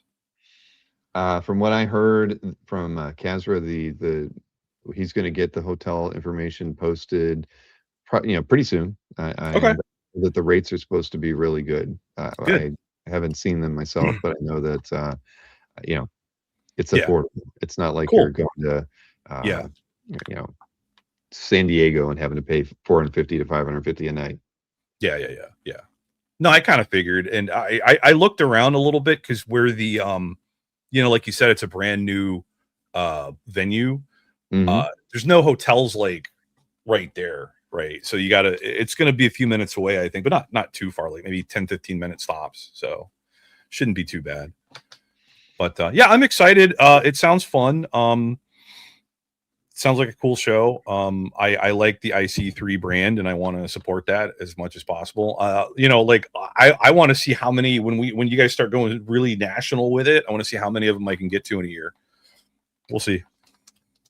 Well, yeah, travel will cut into that art budget, but no, yeah. The more you can get to, the better. I think it's because I'd like to think that as it becomes more regional, that you're going to see the different artists at every one of them. I mean, for sure. And that's what's going to be, I think, the most fun about it, is just getting to see that and getting to do a little bit of traveling too. Well, yeah, and because I think a lot of the indie crowd, they don't have the same budget for travel that maybe some of the bigger artists, some of the bigger names do. So they I think they're going to be happy to have more local shows local to them. So and then if I can get out to those, I get to go see a whole different crew of people. So I think it'll be interesting. I think it'll be a lot of fun to see how that show matures. Agreed. Yeah, but I'm also looking forward to Providence this year for the main one. Right, and I didn't even mention that when I was showing the slide, and I always forget the date on there. Let me highlight it again. There we go. So Providence is September 26th, the same weekend as Baltimore Comic-Con. So I'm going to be skipping Baltimore this year and going to IC3. No one will be mad at you. No, I may have convinced Heroes. Yes. Oh yeah, obviously. I go to Heroes. I try to go to Heroes every year. Yeah. That's an annual show for me. We get in on Friday, so we don't have no Thursday night meetup, but I'm quite confident there will be some kind of Friday night. Oh, I'm sure. Something or other. I think we're going back to that beer garden or something. Who knows? Okay. Yeah. I'm always that place was nice. That was a good place. I didn't make it to the second floor. I think I stayed on the first floor the whole time. Well, but there was a whole different. The bar upstairs had different beer. Like there's certain beers that were on the menu that if you wanted, you had to go upstairs. Well, I didn't do it. I stayed. You clearly ordered off the downstairs bar on a ski with Julio. Did you do that? No, I can't remember who did that. Yeah, well, that was a first for me, and probably a last. But anyway, yes, top shelf, says Dan. All right. Well, what else you got going on? Anything interesting in the Stingray world before we move on with the CAF update here? Not that I can think of. Okay, I don't think I have any. I have no boxes to open. I got nothing either. So, that's all right. We could just dive in, and we're going to look at some artwork. I've got some heritage picks here to talk about. Let me go ahead and share. Yeah, I'm waiting to see. There's one piece in the Heritage Weekly this week that I'm kind of interested in. I want to see if you picked it or not. Uh-oh. It was tough. This was a tough week to go through. I don't know why. Yeah. I had to go through literally. I usually can get through like 120 lots and find, and I stop. It's like if I can get 10, then I'm done. But I actually had to go all the way to the end. I had to look at all 300 lots for me to get my picks, and even then I wasn't totally happy with what I ended up with. But well, we'll see. Maybe if wait a minute now, if we didn't pick now, if we don't pick the one that you were interested in, are you going to tell us what it is? No. Okay, well, I can say that I actually bid on 4 pieces, and I did not pick them because I'm tired. I'm not see. I'm not showing any. So I might have tell us bid which on one you're interested in, Bill. Yeah. All right. Well, I'll tell you after The show Yeah, is yeah, over. yeah, yeah, When we're yeah. in the green room, what pieces I bid on, because I don't Yeah. even remember what they were now, but Oh. I did throw some bids, and I think on every Are one you, of are them you, I was outbid immediately. oh yeah, yeah, yeah. Are you thrill bidding again? You're just doing it for the thrill? I don't.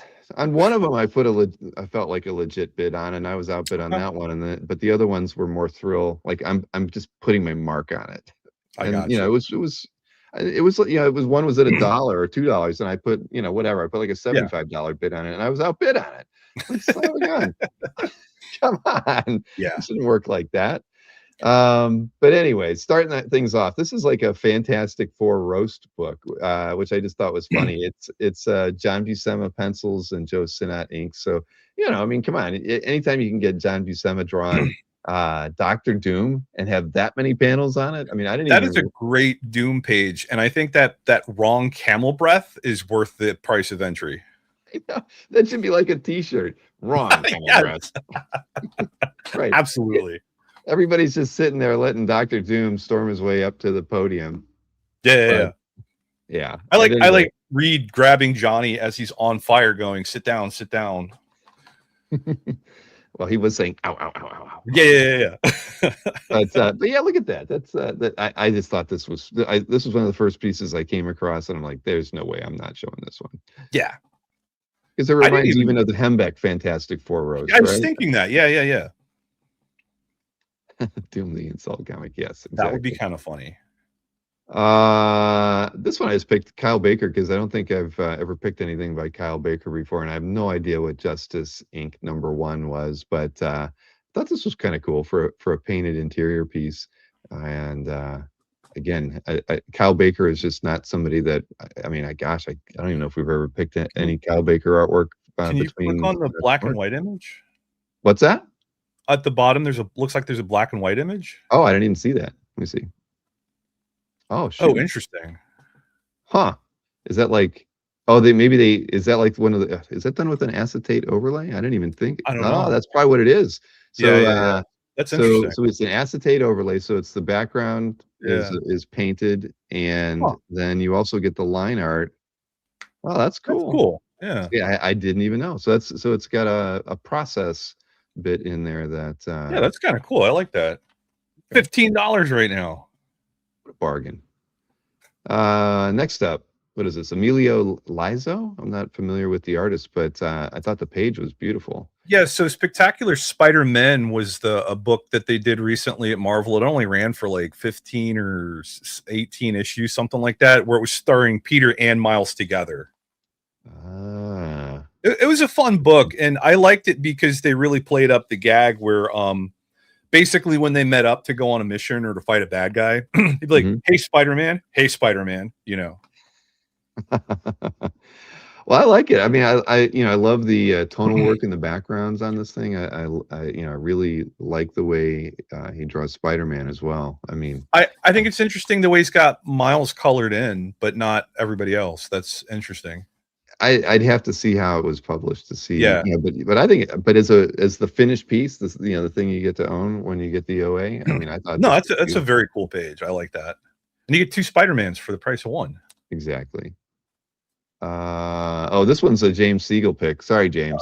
Is it boobies? Adam Warren, Dirty Pair page. Yeah.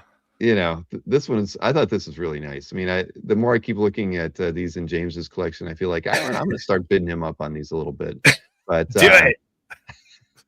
I didn't bid on this one, but I was very a skull bodysuit. What is that? I know. I saw that. Isn't that weird? It's weird. It's got the silhouette in the center. I have no idea because I've never read Dirty Pair. I don't know anything about this book. Nope. So he's got his tracking bid on it. Of course he does. Yes, he does. Anyway, I think it's beautiful. Absolutely beautiful. Adam Warren is an artist I've always wanted to get something from, and I guess if you're going to get something, it should be from Dirty Pair. But I love it. I love the composition. I think it's funky. With the yeah. I don't know if there was. You get a great Chihuahua down there, and you get a Chihuahua. I didn't even notice that. That's it. Makes it all the better. I love this piece. Next up, Gil Kane. Now, I typically don't pick Gil Kane, but the Never's inks on this John Carter page are what makes this thing absolutely beautiful. I really, really like this a lot. I mean, look at that panel right there. Oh yeah, That- yeah. I was gonna say you wouldn't know it's a John Carter, but that's definitely a Martian there. Yeah. Yeah. But I mean, the inking on this thing is spectacular. Oh yeah, no, these, that's pretty these last 3 panels. Whoa. I'd like to think this will do pretty well, but I didn't put a thrill bit on it yet. Yeah. At any rate, so there you go. There's that one. I picked this one just because Ian Bertrand art. You don't see it. Oh, I love Bertram's work. Yeah. And this is from House of Penance. That's a fun book. Yes. Yeah. I have not read it. I know that's not a surprise to you. I read it for the first time. It's one I bought several years ago, and it sat on my shelf in the plastic for several years, and I finally sat down and read it last year, and it's really good. Well, It's based on what is it, the Winchester house? So like the widow of the guy that Winchester, the guy that made the rifles, the guns. Yeah. After he died, his widow had the house. She inherited the whole fortune and everything, and she kept renovating the house, but like she was afraid of the Winchester house. That was crazy. Oh, have you? Oh, yeah, cool. That's awesome. Yeah. So that's what this book it. is about the Winchester house and the widow being scared of ghosts and renovating the house and stuff. Well, now I'm curious. I wouldn't mind reading that. Yeah, but isn't the Winchester house in the Bay Area? Marcus I thought it was on the East Coast. I don't remember, honestly. Well, somebody will tell us where it's at because I don't remember. I just know I was there. But yeah, no, Bertram wanted to go badly, and so we went to see it. Went on that tour, San Jose. All right, I thought it was a big wild trip when I did it, but I didn't want to swear to it. So yes, San Jose. Cool.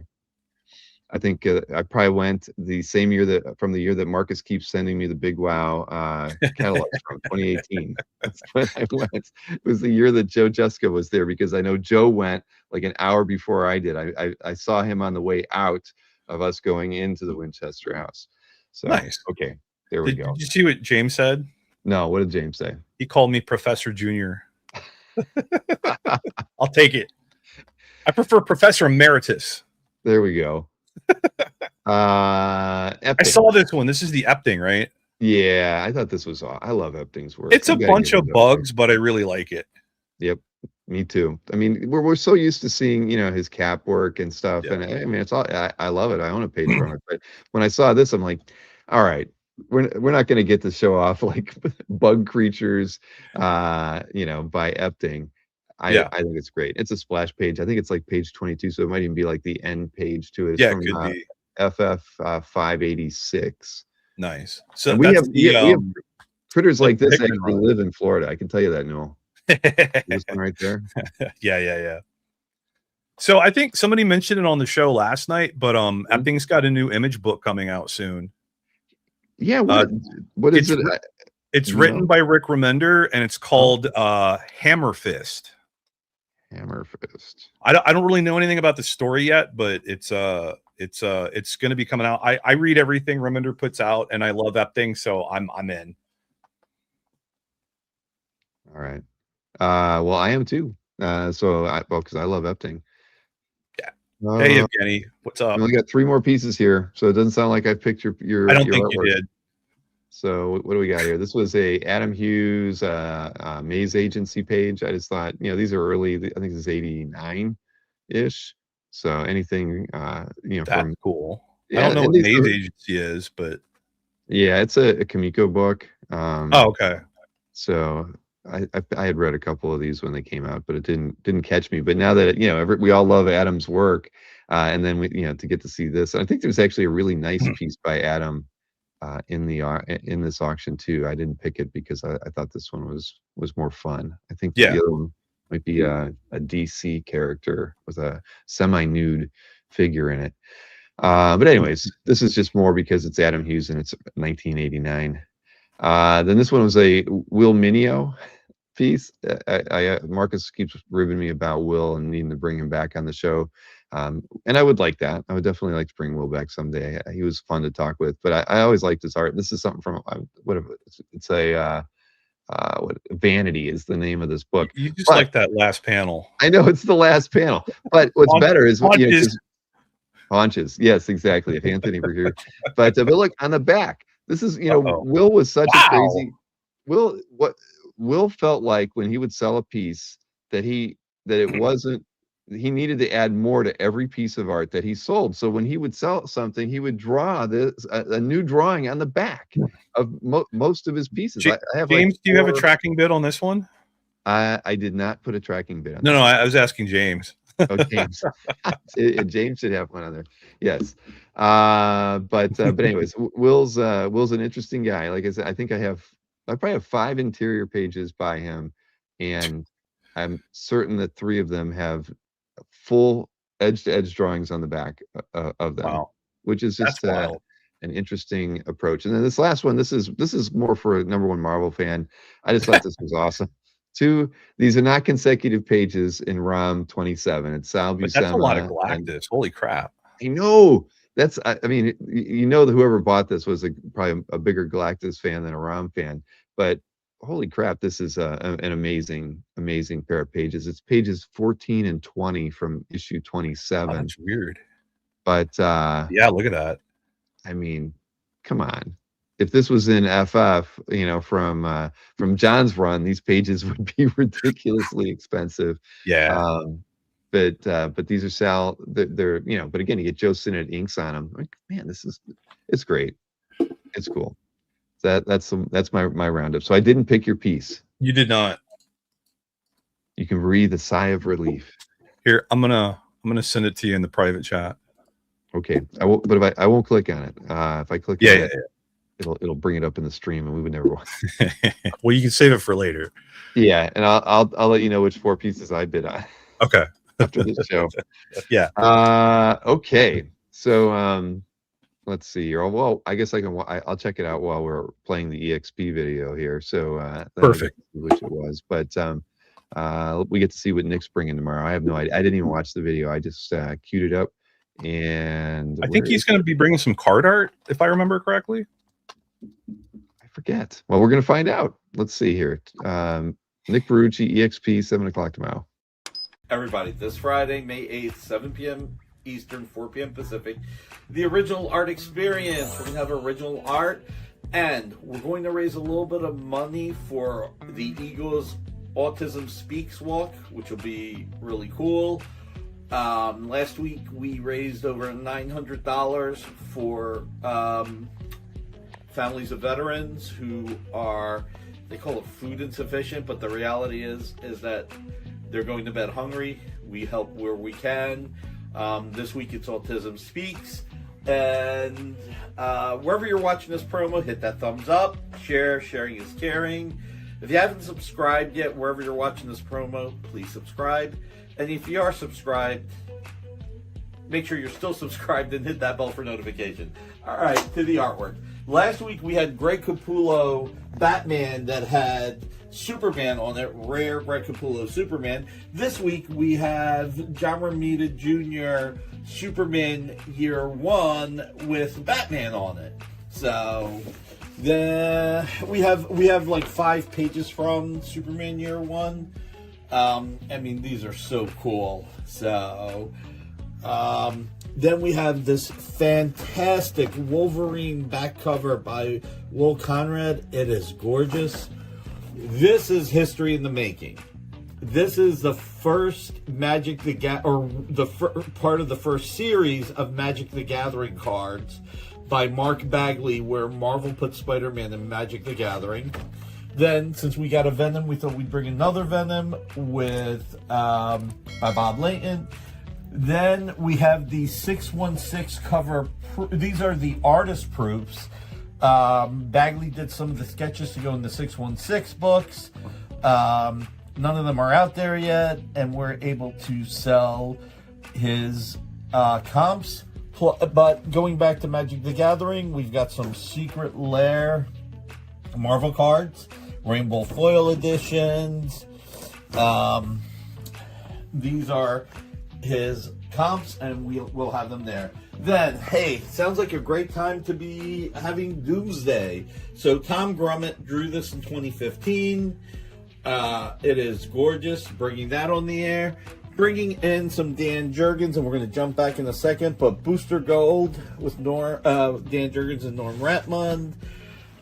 Brave and the Bold, 2 pages. Magog, really cool. Then we're going to go back to here because I neglected to do the JLA Classified by Dan Jurgens. Check it out. Dan is such a great artist. Oh my God, he's one of my favorite. He's a great creator, writer, artist, everything. And then finally, as the Boys Season 5, here's the cover rough by Derek Robertson. I think this is cover number 6. Here's a page 12. I think it's my only Derek Robertson. And then going back to Dan Jurgens one more time, this is from Rising Stars Bright. This is actually the design of the character. And it's gorgeous. Although Amy's going to triple check to see if this was published and if this is more. So, Friday, May 8th, 7 p.m. Eastern, 4 p.m. Pacific, the original art experience. And let's raise some money for Autism Speaks. See you then. See you then. I like all the guessing in the chat. What's in Nick's safe? I know. I saw that as well. I'm like, well, everybody's got to have a safe like that, I guess. If you have a business as big as Nick's, what could be in there? I mean, when I was at Comic Connect, they actually had like 3 of them like that. And really, and what they put in there was, well, I mean, I can't say I didn't look in them, but what did they bring out to show me that was in them was like the more important like slabbed comics that were in their upcoming auction. Okay. So I was in a room that was like 16 feet tall with all long boxes in them that were all labeled like almost it would be like FF. It would say like 41 to 50. And wow. But so it was like a huge room with all of that, but in the safe was like the stuff that was coming up for auction. I don't think I'm giving away trade secrets there, but yeah. Nah. But hey, I clicked the link. I actually didn't pick that piece because I thought you were interested in it. Really? I swear to God, when I saw it, I was like, Newell probably likes that one, and I'm not going to show it. Now, what about that one that made you think I would like it? Well, I mean, there's something, I mean, it seemed to fit with some of the pieces in your collection, Okay, fair enough. But I mean, but of course I went to it because I saw the character name and I saw that what it was used for. The era, yeah. So I had to take a look at it, and I thought that would be interesting to show, but no, you were going to be on there with me, and I didn't watch. I appreciate that you it's like a saw that and realized. Yes, very professional. I appreciate that. Oh man, I can't read all the stuff in the chat. So we'll get on with the CAF update here. I'll try to zip through some of the dudes. Yes. What do we got here? I don't even know. Top sellers in the dealer world last week was Mike Berkey. He had $156,000 in original art sales, and here I thought Berkey didn't stand a chance. I know. Well, he doesn't need to go on the dueling dealers anymore when he's selling 150 grand a week, and he didn't even have the top selling item, which is crazy. But who else was up there? Panel page. Glenn had he had where Berkey needed 40 sales to hit $156,000. Glenn only needed 3 sales to hit 100. Oh my gosh. We're in the wrong business, Newell. Seriously. But then Anthony, king of the smalls, 68 sales for his $37,000. I mean, he's got to work for it, but he enjoys it. Albert, 31 sales, 32,000. Jiggy, 12 sales, 18,000. Felix, 10 sales, 14,000. Mark Hay, feels like a small week for Felix. Yeah, exactly. I mean, that's a very small week for him. And then Mark Hay, who I thought was at Como that week, had 15 sales and $13,000. I mean, maybe that was his Como sales. I don't know. Yeah. Eater had 14 sales and 10,000 as well. So we can find out what the top 6 sales here were for OA dealers that we host from last week. Where are you? Here we are. Okay, so first up, so yeah, 394 was the total, and that was about 100 over the week before. This amazing Spider-Man 220 cover by Bob Layton, of all people. This one was sold for the 80 grand was the asking price on this one from Glenn. That's a cool one. I like that. I always like that cover too. And that's a good one too. you know, he has been outdone in this one, but this is John Romita Jr., Frank Giacoia, Spectacular Spider-Man 63 cover was sold by Mike Berkey for the asking price of $45,000. I guess it was John Oh, Romita. that's cool. Oh, yeah. This is page 81 from Superman Spider-Man. Ross Andrew, Dick Giordano, sold by Albert Moy for $18,000. Then we have the Splash to Incredible Hulk 202. And this one was by Sal Buscema, Joe Staten. Inks, $16,000 asking price on that one. Then a pretty cool Sin City page from Family Values, and this is page 74. Frank Miller, of course. This one went for $13,500, sold by Panel Page. And then another one by Panel Page. Look at that babe with the big head. Jack Kirby art on this Thor 160 page. This one went for $11,000. Was that aliens called the Ovoids, I think? I can't remember. Because I had to go back and read that issue. I just remember it was wild. I mean, that's like MODOK size head right there. Yes. How could she have such a small body and a large head? Like, I mean, it's probably the gravity. Yeah, you don't want to fall asleep standing up. Right. All right. So that was the top 6 sales for dealers. Auction houses. No big auctions this last week, everybody. I mean, that's probably a good thing because we've got the big one happening on the 8th through the 10th. And then the anime tomorrow, yeah. Tomorrow's like the session 1. Exactly. So I think a lot of people will be tuned into that one, right? I think it starts. What time does it start? Usually it's noon, right? Noon Eastern. Oh yeah, I'll be at work. Well, I'll be safe. I'm just glad you are working. When you were saying you're up and down, I started thinking you're not going to tell me that you're. Oh no. All right, that's good.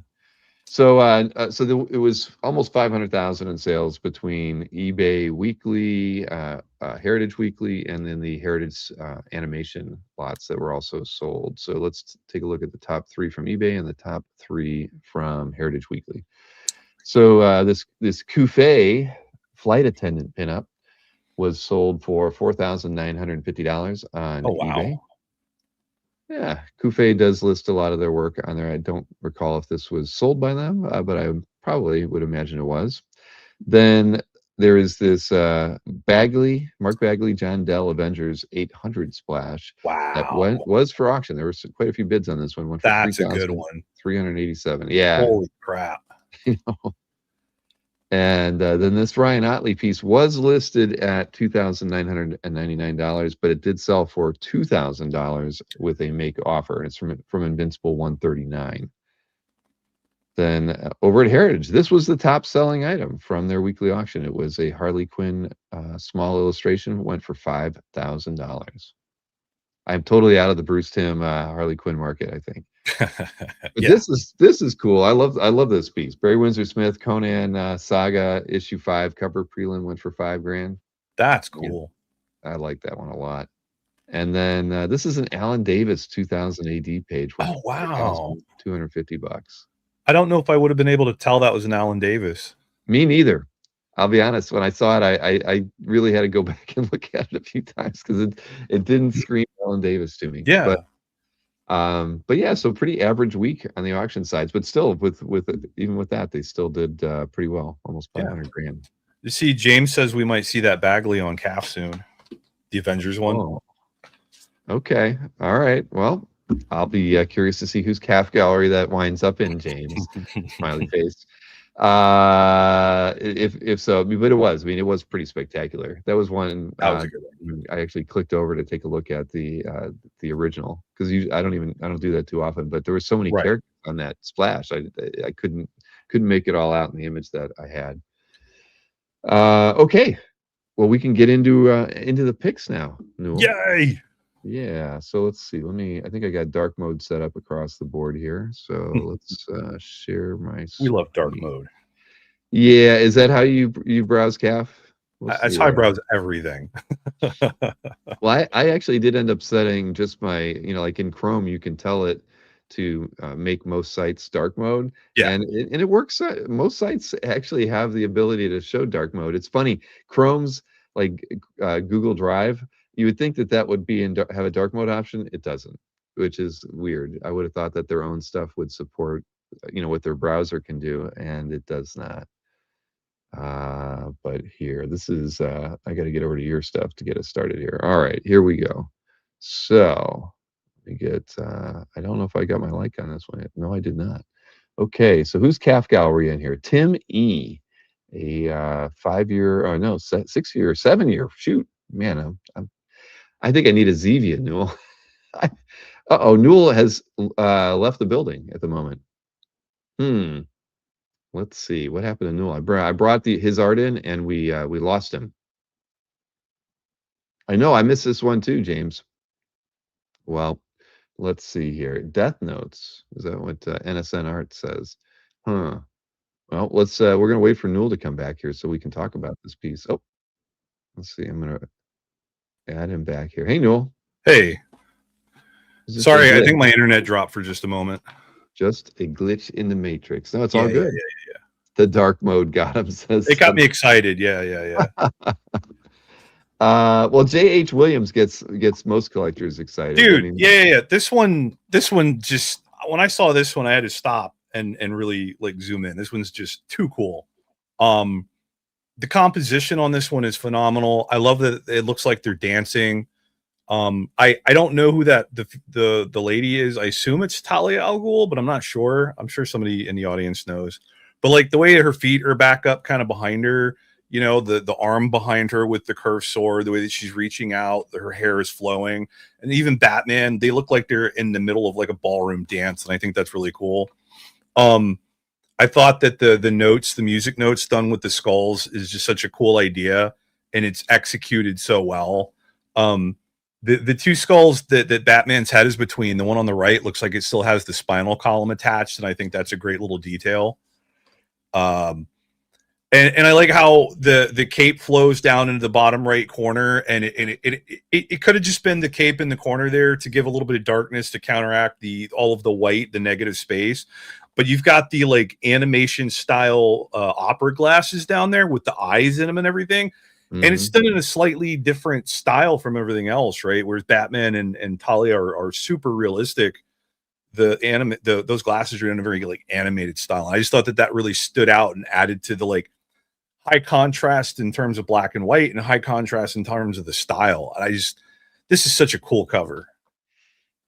No, I agree. When I first saw it too, I thought I was thrown. I love the way Batman, and if that is Talia, how they're rendered here. The way I'd love JH's stuff, and then those opera glasses in the hand. I first thought, like, is that like a stat? I mean, no, it's hand drawn, just like that. It's cool. It's a very cool piece. Well, Williams is surprising because he can do multiple different styles. He had an image book that came out a couple of years ago that it was all creator owned. It was all him. He wrote it and drew it, called Echo Lands. And in that, it was like a world of characters from across different worlds and dimensions, but they were all rendered in very, very different styles. So you'd have some that looked like they were from like old 30s and 40s black and white horror movies, and you had some that looked like they were from anime, and you had some that looked like they were from like futuristic stuff, and they were all completely different. And I remember seeing some of the behind the scenes, the process stuff he did for that, and he would just take his time and carve out a spot on the page and draw each character separately in that completely different style. And it was an incredibly beautiful and crazy just book to look at, if nothing else. Well, I'm a fan of his work. And again, this is in Tim E's calf gallery. Yeah, that one, even in the thumbnail, I had to stop and look at it. Right. No. I mean, the tonal work alone made you want to know what the heck was going on. All right. So Jeremy Lackham. I actually was emailing with Jeremy Lackham about something.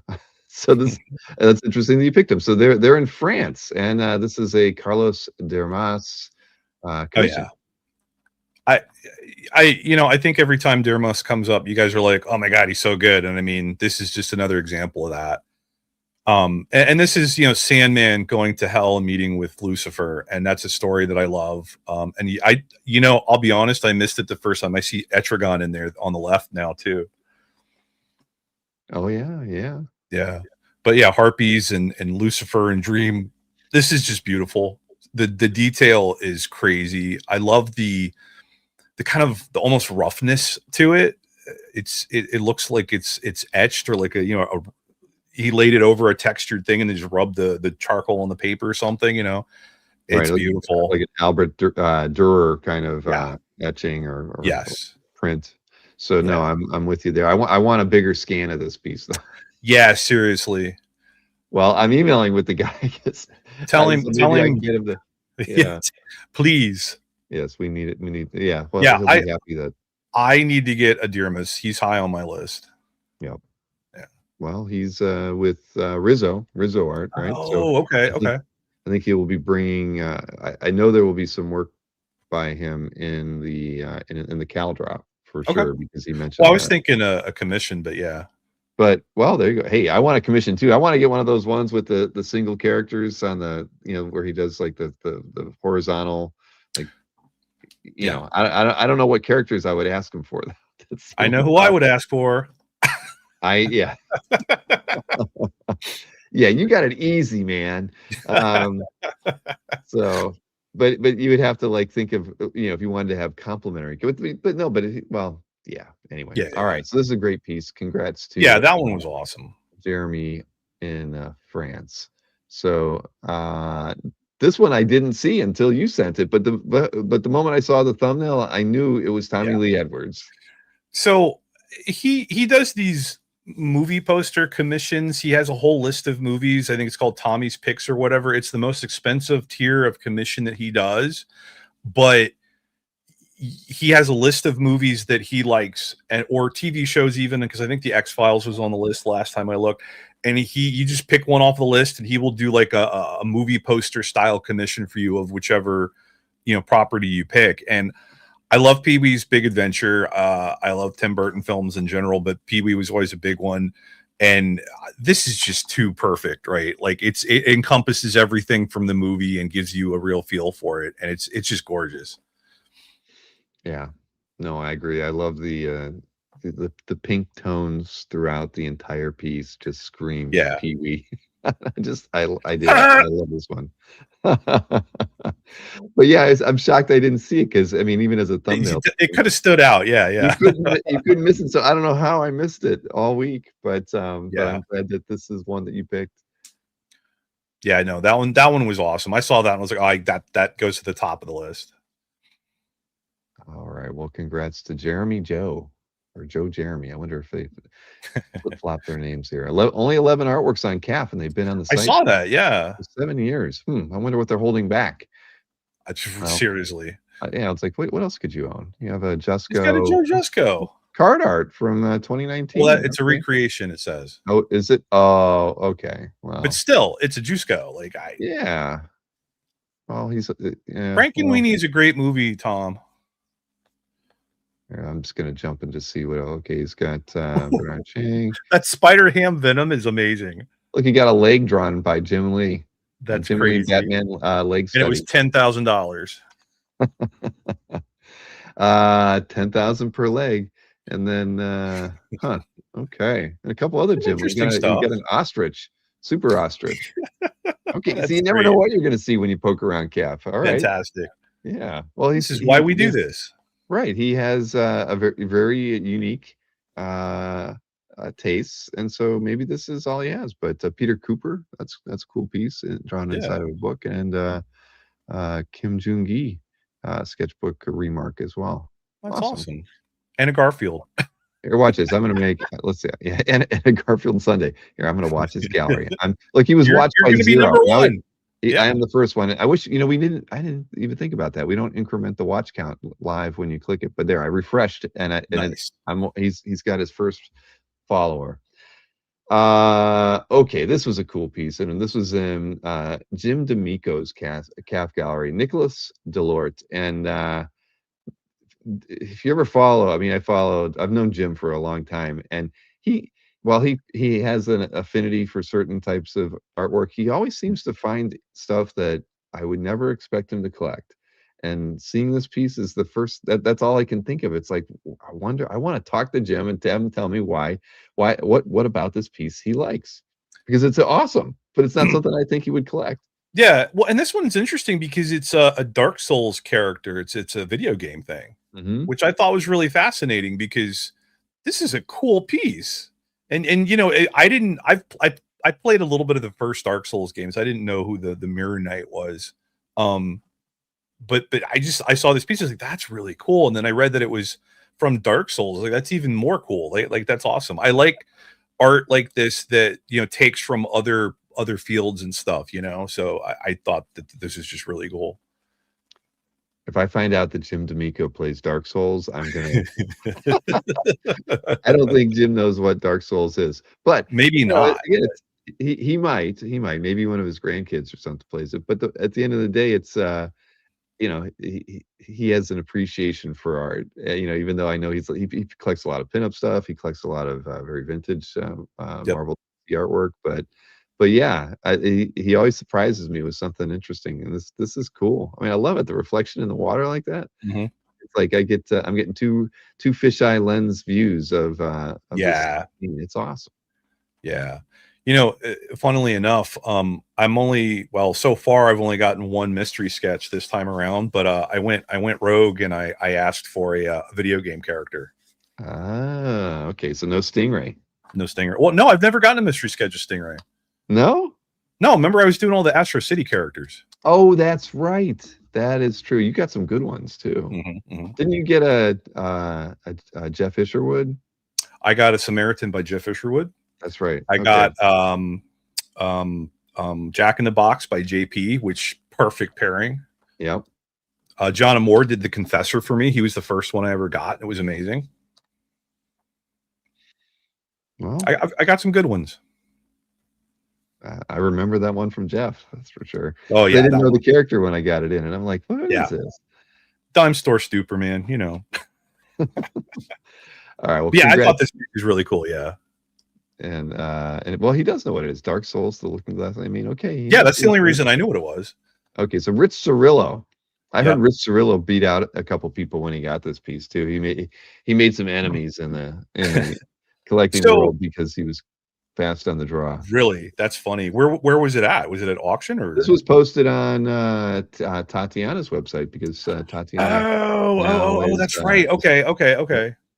So when I was scrolling through the search, you know, looking at the art for the week, I saw the thumbnail on this one, and I just assumed it was a Chris Stevens piece. Ah, yeah. Compositionally too. I mean, it has all the style, the colors. Like it kind of felt like a Chris Stevens to me. So I clicked on it, and I'm like, I don't really want to pick a Chris Stevens. Everybody knows Chris Stevens and loves Chris Stevens, but when I got into it, and I saw that it was what's the Annika Udefa? Anakin Udefa. Yeah, it's Anakin. Yeah. I forget how to pronounce the last name. But yeah. So I was not no disrespect to Chris Stevens, but I was kind of glad that it wasn't, because this wasn't an artist I was super familiar with.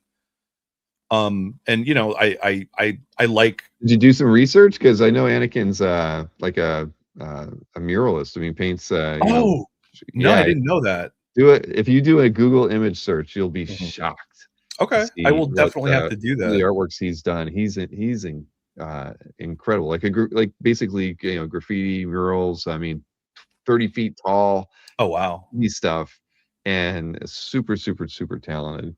Yeah, no, and the thing that struck me about this one is it's so bright. The colors are so not what I would expect from a Ghostwriter piece. You know.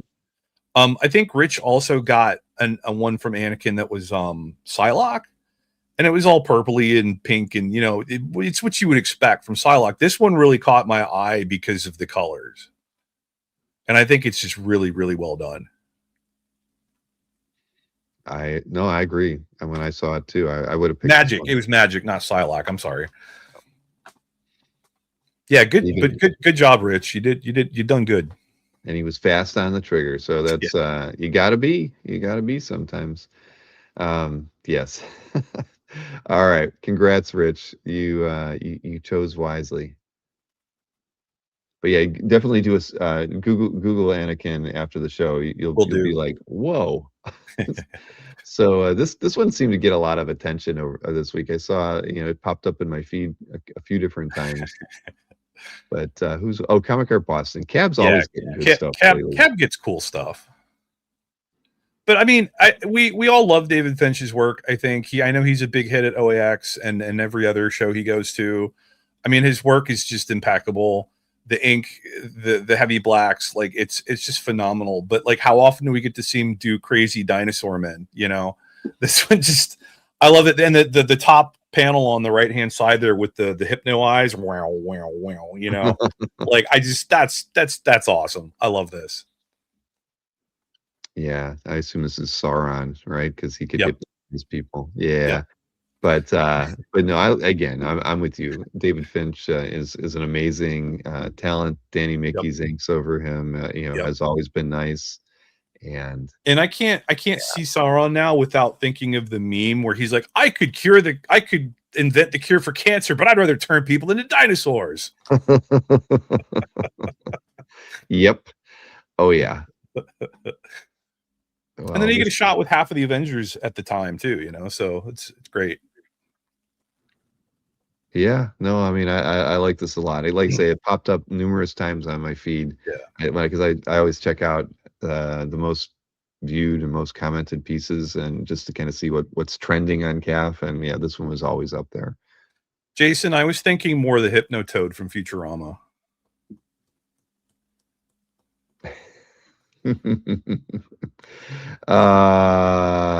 You're right, CJ. He's consistent. Finch is consistently good. Yeah, for sure. Did you read the book, the image book he's got coming out right now, Bill? The one with no, but it sounds pretty damn cool. It's very pretty. Yeah. Yeah. All right. So later in the year, it's over now. It was only 8 issues. Later in the year, they're going to release a treasury-sized trade or hardcover or something of it, and they're going to do a black and white one and a color one, I think. So you can get it in the trade. Okay, cool. Then I will. I'll wait. There you go. Yeah, trade waiter. Jesse Lonergan. I had to pick Jesse. I love Jesse's work so much. If you don't know Jesse Lonergan at this point, you need to get out from under your rock and go read some comics, man. There were 2 pages from this book from I forget whose gallery this is, but they had 2 pages posted from this book. And this one is the better one. I think this is the more Jesse page of the 2, because you get his use of blocks and unusual panel and page layouts. You get that trail showing where the guy is going as he's flying through space. The way that the letters "the end" are kind of worked into space there in the cubes, I think, is really nice. It's phenomenal. I can't say enough good things about Jesse's work. You know, the book that he put out, the creator-owned book Drome. If you haven't read that, go read it. It's the best thing that came out in comics last year. It's an amazing book. And this is just like a great example of what Jesse can do with a page. I love this one as well when I saw it. Jesse's going to be Heroes Con. You know, he was there last year, and somehow I didn't manage. I missed him. I didn't talk to him either. I felt like a dummy because there's just so much stuff to do there. You know, that's the problem at Heroes. You know, the show goes by so quickly. It's almost like being at OAX. Almost. Yeah. Except, you know, it's a little bit more walking, but a lot more walking. Didn't they have like 240 artists there last year? I mean, it was something crazy like that. Yeah. It was crazy. And he wasn't on the front side of the table. He was on the back side. Yeah. Well, I think he was more back with like the indie folks or something. But yeah, I definitely want to seek him out while I'm there this year because I love his work so much. Same here. So so the collector is Fred Dillon. He's only watched by 12 people and he has 25 artworks, but clearly he has good taste. It's Absolutely. in his older art gallery room. So that's interesting. I don't know how old Stardust is, but yeah.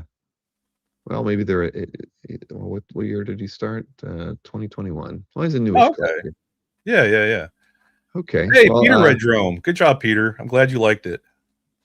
Tom read it. Good job, guys. I'm proud of you. I haven't read it yet. God damn it, Bill. Do you own it? No. I'm bringing you one at Heroes Con. I put it on like a wish list. I asked for it for Christmas and I didn't get it. And then you did. I will be Santa for you, Bill. All right. That was got you. I put 4 books on my Christmas wish Did list. you get any of them? I got 2 of them. Okay. 50% is good. Okay. I tried. All right, what's next here?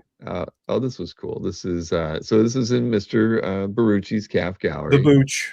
Yes, indeed. And this is Tim Sale, and it is what is it, Captain America White #1 splash. #1, page 1.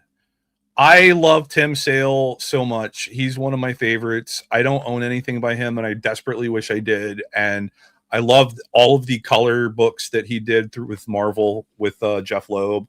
I don't know if I like the Cap one as much as the others, but it was still a very solid read. And like, look at this page, man. That's just too cool.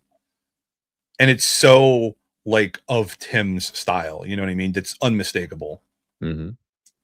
No, I agree. It's but the ink wash through me. When I first looked at it, I thought Tim, and then I thought, oh, I must be wrong, and then I read through the description. I'm like, all right, it is Tim Sale. Because I didn't, the art style just threw me, but the line work is so clearly him. Yeah, 100%. Well, yeah, I just imagine what's in the Barucci vault. And it's going to be piles and piles and piles of art like this. Yep. The good stuff. Yeah.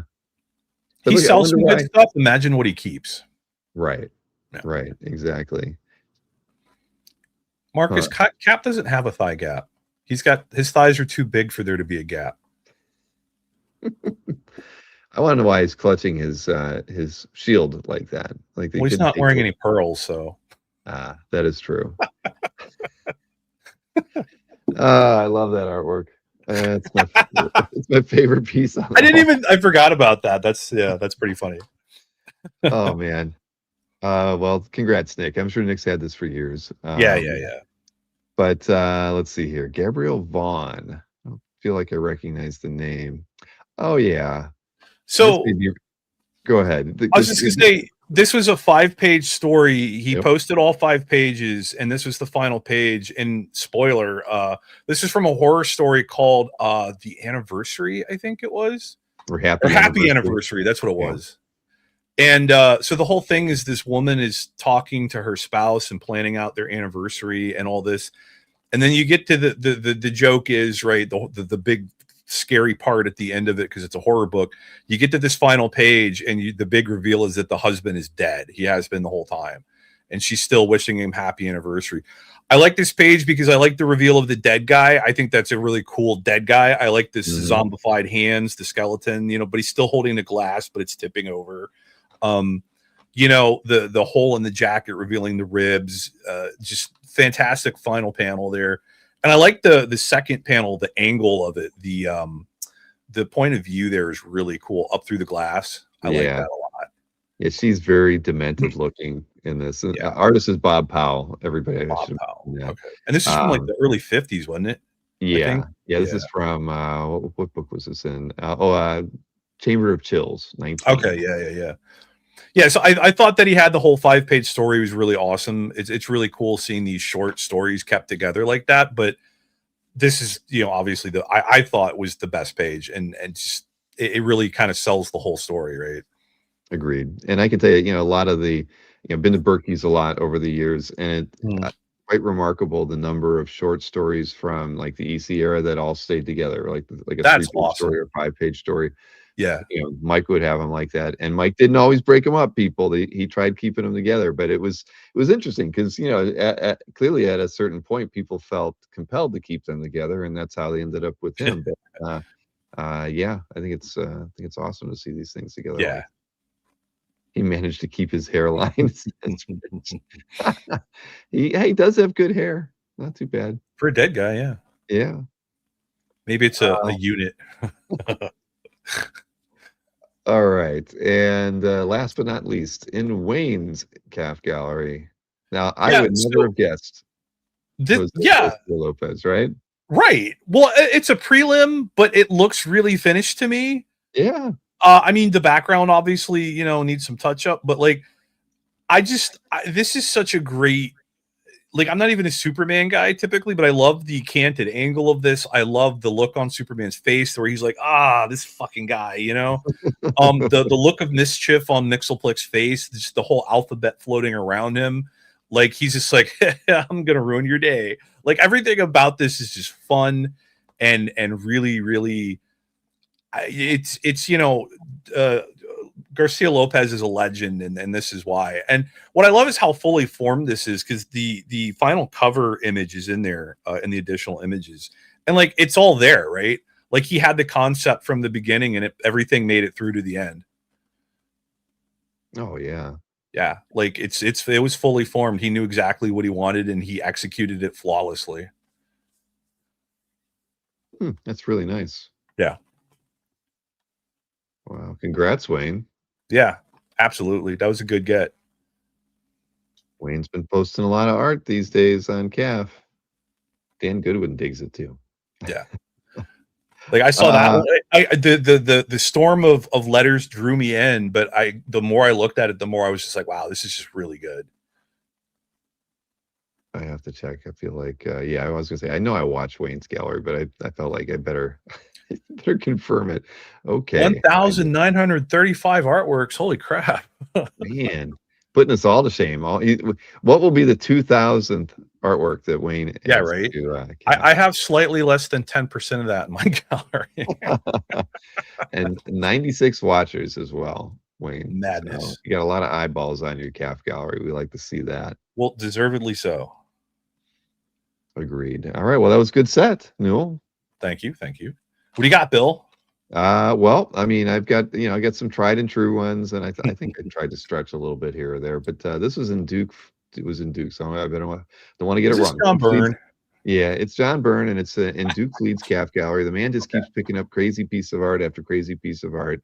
And I remember Barucci like 6 months ago posted that John Byrne Alpha Flight team running shot that was kind of cool. I kind of like this one even more. I mean, or at least as much. A lot of times like images like this can feel kind of static, but I don't know, there's something about this piece that just that feels fresh even after all the years. It's still, I like it. I like it a lot. And this one feels like a legit family photo, right? Mm-hmm. Like there's a level of warmth and camaraderie there that I think you can read into it, and there's a lot of characterization. Is that Mira, or is that what is her name? I don't know. But her and Puck, the scowl on North Star's face, like these guys, you really get a sense of who they all are. Yeah, he's giving his sister the eye. Like, get your hands Marina. up. That's it. Thank you, Robert. Marina. Yeah, I should know that. It's been too She's long. Wet. Right. But yeah, I thought this was awesome. And Duke's CAF gallery, I mean, he's been adding just so many crazy top shelf I got to meet Duke at OAX this year. Nice guy, right? Yeah. Yeah. Duke is not in fact his actual name. No, it's not. No, it's not. But yeah, he's awesome. I was very happy that he made the trip from up north to get down here. But sure. But when I saw this piece, it made me think, gosh, I wonder if there's any affordable Alpha Flight, John Byrne pages out there, and there's nothing available right now. but I love artwork that makes me think I'd like to get a page from that story, from that run, especially by Byrne, and because there's some like non-character pieces I'm sure that you can still get for $1,000. From earlier in the run, if you get it. But anyway, I love that because I see artwork all day long, and I'm very rarely triggered to say, oh, I wonder if there's something for sale. It doesn't happen that often. This piece made me think that, like, oh, maybe I'm gonna get lucky. Yeah. Something new just got dropped in somebody's CAF classifieds. So Matt Dick, he had a piece from Bill Sienkiewicz a couple of years ago that he commissioned and picked up at Como. What was that piece? I just remember it won the best commission from the best of for 2024. Was that like a lone wolf and cub maybe or something? And Matt, I don't think he wrote it into the story. He did. He said that Bill knew that the commission he got 2 years ago had won that, And so when Matt commissioned him for this one, Bill told him he wanted to do a piece that was even better than that one, so he could have the best commission for 2026. So I thought that's kind of cool. At the end of the day, that Bill's paying attention to Cap. Yeah, no, that's awesome. Yeah, and that and then the same commissioner goes back to him and he's like, I'm going to outdo myself, and he gets a great piece like this. Oh yeah, no, that's gorgeous. I'm going to try to give him a run for his money though this year. Oh yeah, the Bianchi. Yeah. Oh, the Bianchi is definitely. I mean, those. It's a contender. It has to be a contender. Yeah. I mean, yeah, I could easily see both yours and this piece being in the top 5. Oh yeah, all for sure. If it wasn't, it would be shocking. But it's still it's only May. It's 7th. So far away. You never know. But anyway, I just thought this was fantastic. I thought, I felt like Bill outdid himself. Oh no, this is glorious. Yeah, before I got the story behind it, but yeah, I love this piece. So congrats to Matt for getting this one. It's a win. It's a winner, man. This should be up on the wall and something you look at every single day. Oh yeah. Now this one, I think this was actually a Como piece too. I think so. Yeah, Laraz was at Como as well. I saw this one on Instagram. It's beautiful. I mean, the black costume, I would like to think, in its own weird way, is like hard to draw. But when you throw in the background and the cityscape like that, he just kind of blends into it, and it just makes this piece all the more interesting. And then you have that gushy, webbing on this one. But I just thought this thing was awesome. I mean, it's funny; it's almost in the same pose as that the heritage piece I picked, but in the first panel. But I just thought this was amazing. It's a commission. It's not at least at the moment a published cover. And I mean, it could be very easily. It easily could be. And when you commission somebody and you end up with a piece like this, I mean, you're always going to be super thrilled. I mean, just like when you picked up the Stingray from Bianchi, I mean, you had to been like, holy shit! Absolutely. That has to be the way this. Whoever, when they pick this thing up, they had to feel the same thing. Oh yeah, and the thing with this is Pepe. He's the artist on Amazing Spider-Man right now, but he is mostly digital, so there's not a lot of traditional work out there of his, and he's so good.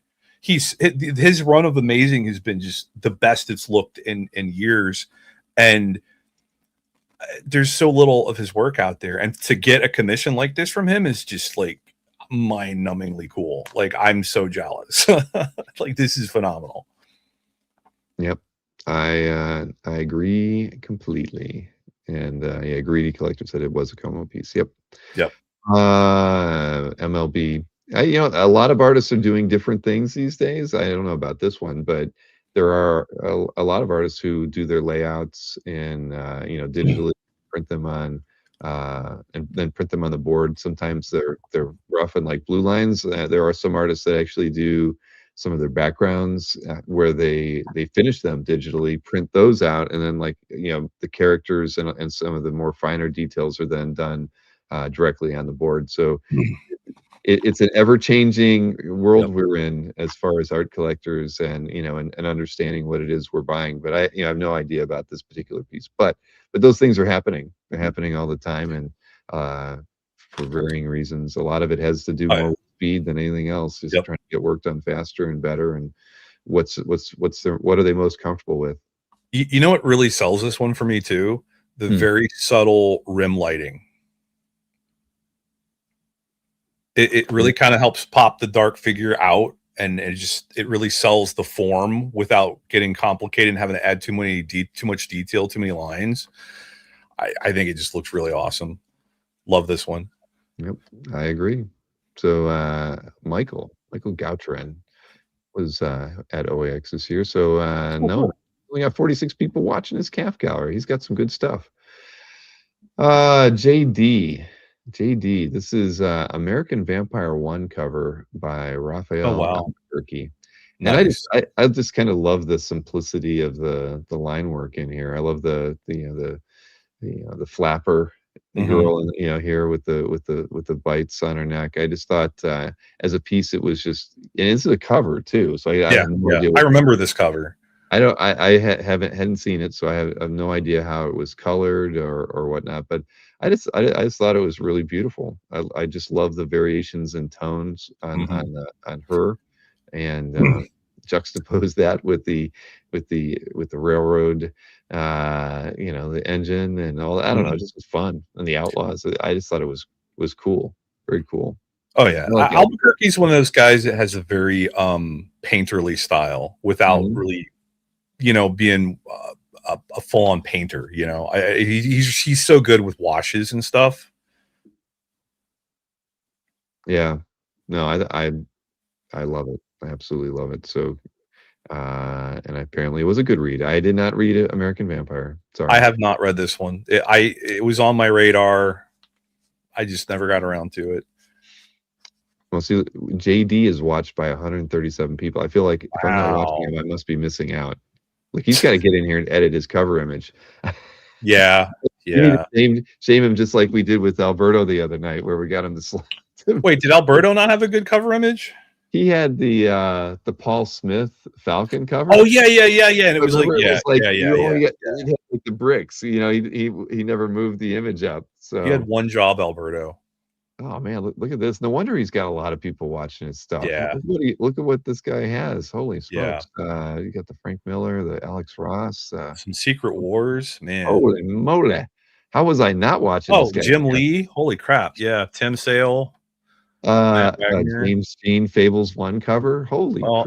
That's right. I remember seeing he had that one. That's so cool. Wow. Yeah. I don't understand. I mean, of course, I've seen all of this stuff on CAF, but I never went over to their CAF gallery to follow them. Well, okay. Well, I've righted that wrong.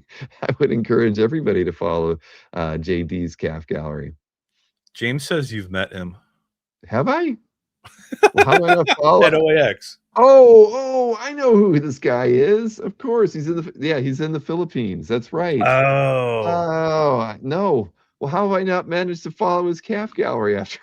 Jeez, I Bill. feel like a dummy. Oh my god. Well, okay. Well, I've fixed that. I actually follow like 500 CAF galleries, so you would think. I can't believe well, at any rate, amazing, absolutely amazing. A couple more pieces here. This is in Andre's CAF gallery. It's no Canetti. way. And we've picked a lot of Canetti before. Sometimes I like this one just because of how subtle and kind of soft it ends up feeling, right? I mean, Warlock a lot of times is just heavy black and white, all line work and rough, and and that's kind of how we're used to seeing it, seeing that character drawn. And I saw this and I thought it's so not like the way we're used to seeing Warlock drawn, and I just thought that was a fun take. I mean, I love Eric's. He always throws in like the red or the blue, like he does with the as a tonal addition to his piece. But that was why I picked this one, because it was a character drawn in a manner that we're just not used to seeing them drawn before. Yeah, and the way that he uses the color, it's very subtle, but it gives it it almost works like it's the shadow here, and then you have those very bright whites on the highlights. It really makes it pop out and look more 3D. Yeah. Well, Andre did very well with this piece. This could be a 6x9 or an 11x17. Doesn't even matter, because it's just drawn so well. Yeah, Andre gets lots of cool Warlock pieces. He does. The SpongeBob one is still my favorite. That was a good one. I want that one on a T-shirt. Oh man! Well, congrats, Andre. This is a beauty.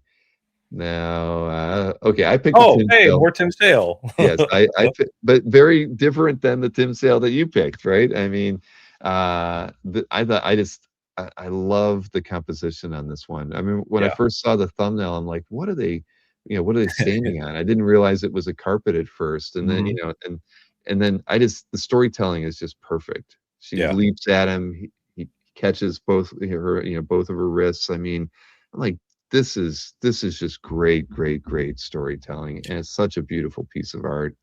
I love the carpet becomes a panel that helps kind of like guide you through things. I mean, it works so well against this panel shape here. I absolutely love this piece by Tim. I mean, and I'm not a DC guy. I would own this one in a heartbeat. Oh yeah, and I've always liked the way he draws Catwoman. Yep. Makes her very, very feline-y. just lithe, just dangerous, like very predatory. Yeah. Yeah, that's I completely agree. Marcus says the carpet matches the drapes. Okay, buddy. Anyway, I do. I really, I mean, come on, looking at it now, it's like if this was offered to me, I'd find a way to own it. And the stark white of the cape, right? Like how Mhm. often do you see that? You're right. I mean, it's too damn good. And it's signed from 97. I don't know when did the Long Halloween come out? Was it 97? Around that time, I think. Okay. I could be wrong. Wow. Yeah, that's good. That's a beautiful page. Number one Marvel fan, you're not supposed to ask Marcus questions. Don't encourage him. Exactly. All right. Well, I can't like this thing twice. If I could, I would. But congrats to Ryan. I mean, you do own the site. You could probably find a way to do it. I do. Yeah. Here and Ryan. Oh my gosh, Ryan actually. Ryan is one of those. I wonder if he knows that. He has to know he's locking his stuff up. I'm going to watch it. He has 7 artworks and he's watched by 21 people. So those 7 artworks. He's been on since 2016. Wow. Well, look, he's got a Hellboy, a McFarlane, a Dave Gibbons Watchmen page, Kelly Jones Batman. Wow. Trade paperback cover and a Dave Stevens Rocketeers. Got a Hellboy Splash from Seed of Destruction. Oh my goodness. All right. Well, all right. I'm gonna have to like. Ooh, tentacles. Yeah, there we go. We couldn't go through the whole night without that. But that's what you get for clicking on restricted things. Yes, so true. Amazing. Kelly Jones just for highlight of the night. Ooh, wow! Look at that, man. Oh my gosh! I mean, some people actually do lock their calf galleries down because they want they want it like they want their stuff out there, but they don't want it like out there. So yeah. Like the passerbys can't actually get in and see it. So I'll still shoot them an email and say, "Do you know everything's locked and your average Joe can't see your stuff?" That's funny. No, there's a well-known gentleman in the chat who locks everything in their calf gallery. I know. Really? I know most. JC, the guy who has the Pikachu avatar. Oh. If you go to their calf, everything is locked and it's intentional. Yeah. Interesting. I don't think we've ever picked a piece of JC's, even though he has a lot of great stuff. Oh no, wait. One day, that's right. I was able to pick one piece from him like 9 months ago because he didn't lock it. And I was like, I'm going to pick this one just because he didn't lock this one. Yeah. It's a special occasion. Exactly. We threw a party that night. Then this is in Shemp's calf gallery. I almost picked this one. Cowan and Jansen, as I'm sure everybody can tell. I mean, I thought this Jonah Hex cover was freaking amazing. Yep. And I mean, I love it. I mean, it's so gritty, you know. I mean, and I'm not a Jonah Hex fan. I just think neither.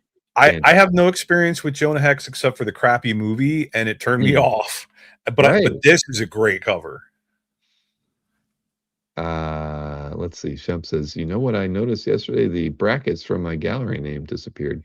Yeah, you know what? We had to play around with some of the char sets that are part of how you display fonts, Shemp. So it is possible that your brackets, brackets are HTML to begin with. So very likely that your the brackets that used to be around Shemp got treated a little differently because they are in fact HTML elements. So we're kind of fiddling around with it because definitely with the redesign, certain I mean, we were on a page earlier that you had picked. Which one was it? Oh, this one, the happy anniversary. Like the quotes aren't quotes. Yeah.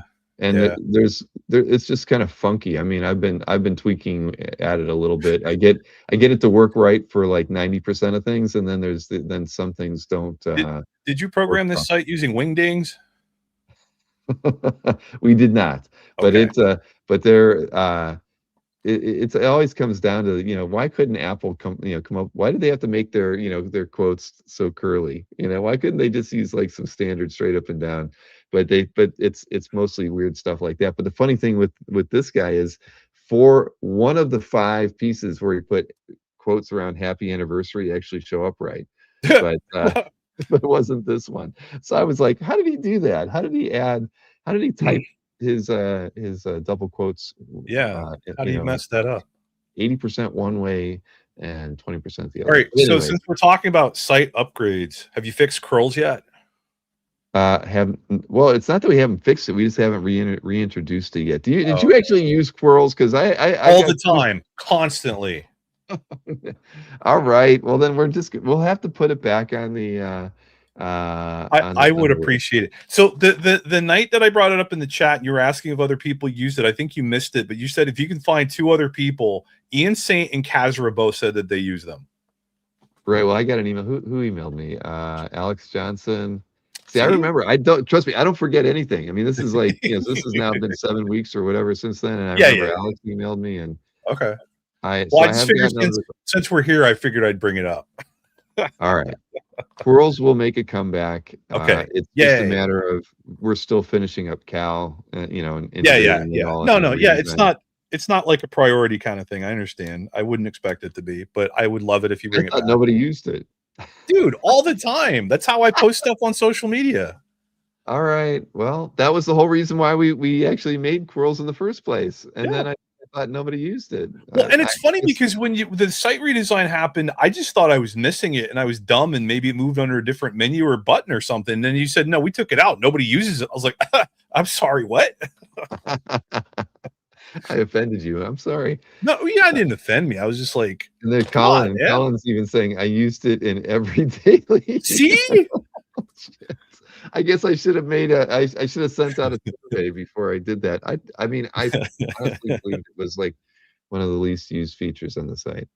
All right. Well, it will make its way back. I promise. Huzzah! You calm down, Tom. Congrats, you bracketless shemp, on this wonderful piece of art.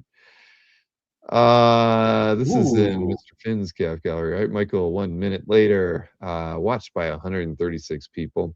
So a Mark Schultz piece. I mean, this is a beautifully finished Mark Schultz piece. It's equally as good as one of my other favorite Schultz pieces on there, on calf, that I think is in Mickey's calf gallery.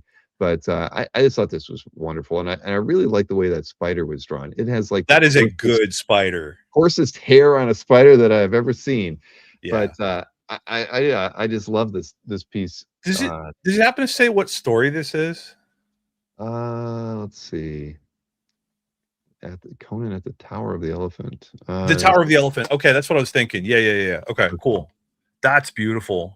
Yeah, it is absolutely amazing. Wow. I mean, yeah. I love anything, I'm not a big Conan fan, but I love anything that's kind of like from that fantasy kind of realm. I just think this is it's funny, a few years ago when Marvel got the Conan license back and they started printing the omnibuses of the series from the 70s. I have a full set of the Conan and the sword, the Savage Sword ones, and I haven't cracked any of them open yet. That's like 20 omnibuses, and one of these days I'm just gonna have to sit down and start going through them. And I know it's gonna take a long time, but I want to read that stuff, and I have it. I just got to find the time. Well, I mean, the lighting on this thing too. I mean, oh yeah, for sure. Look at the shadows behind the hands of that. That's why I'm overwhelmed by this piece. This is beautiful. The look on the faces, and I can't get over how cool that spider is. That was the thing that sold it for me at the end, because everything else is very soft, and and then you have this coarse, ugly spider. Yep. But even like the texture in the columns or whatever that is in the background, right? Like it didn't even need to be there, but it's there. Yeah, the hashing, that's beautiful. Right. I mean, that's like Richard Corbin kind of level, like and the little details, brazier thing there. Yeah, for sure. Yeah, beautiful. Love it. That's stunning. I like how the elephant's got like a little bit of a Cthulhu thing going on there. It does. You're right. Yeah. I was actually behind a, here in Central Florida. I was behind a pickup truck, and it had had the grossest Cthulhu painting on the lift gate. Yeah, I was like, my goodness. I tried getting a picture of it because I thought Marcus would appreciate it, but the glare, there was just too much glare. I couldn't make it work. Yeah. And there we go. We have Alberto's he's a lucky man. He won the Val giveaway tonight, and I picked a piece. Valerio Shiti.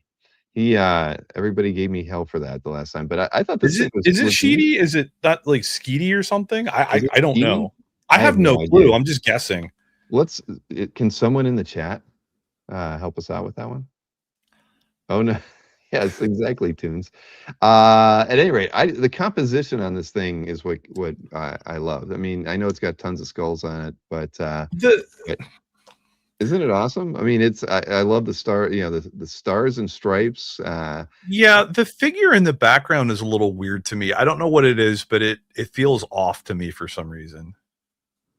Everything else I like about it, but that figure that looming in the back is just kind of weird. It makes me wonder what the published version looks like. Yeah, I liked it because of the way with the stripes coming down and having. Oh yeah, okay. So I feel I was thinking if to me they're treating the background element character as like just a graphic element to make this thing more appealing, and then you throw the stars over it, so you're just totally messing with the flag. Yeah, by not making it like the flag. So I don't know. That's what I appreciate about it. Yeah, well, so to be honest, I didn't even make the connection with the stripes at first because it looks like sand or water, something coming through his fingers, and because the rest of the stripes are behind him, that kind of I didn't make that connection immediately. Okay, I see it. I see it more now. Okay. But I wonder, you're right. Is there so Alberto did not take the time to give us the Alberto slacking. Well, he's in Maui, he's having a good time. But yeah, that's the way. But yeah, it would be interesting to see how it was colored. You are that might make you be curious. Yeah. No, I mean, it's not bad. It's just like that. It's kind of But now that I see the stripes, that makes more sense a little bit compositionally. Mm-hmm. Yeah, you're right. You're right, Tom. It is fine art. Exactly. And where was it? Somebody said, Toon said, I think it's Sheety. Okay. Well, I'll pronounce it like that for a while until somebody tells me different. Last up, this is in Jim Warden's calf gallery. No way. Matt Wagner, of course. But the fun thing with this one, the reason I picked it was because when it was a thumbnail, I didn't notice the hand. I was going to say that immediately was just line of sight. That was the first thing I noticed, and that's awesome. I know. Well, when I saw it and I clicked on it, as a thumbnail, I didn't see that, and then I clicked on it, and I'm like, and then the hand was like the first thing I could see, and I'm like, I like that. That made me smile. When something. Yeah. I thought compositionally and everything, the image was really really cool and very finished for a Wagner piece. I don't know what year this was done. I always love his tonal stuff and throwing in the reds like that, but it was like a masterpiece theater moment or something like that when I saw the hand, and I was like, I love that. I mean, and it's very symmetrical. It's got that Art Deco thing going on with the figure and the hand kind of just like breaking all that up, and I like that a lot. Yeah, no, that's really nice.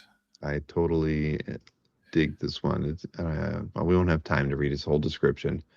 Oh wait, he says this illustration was one of the ones Matt created for OAX 2026, and I had the treat of seeing it before the show started. I was so there you go. He's getting high in his own supply and picking up something from the amazing Matt Wagner.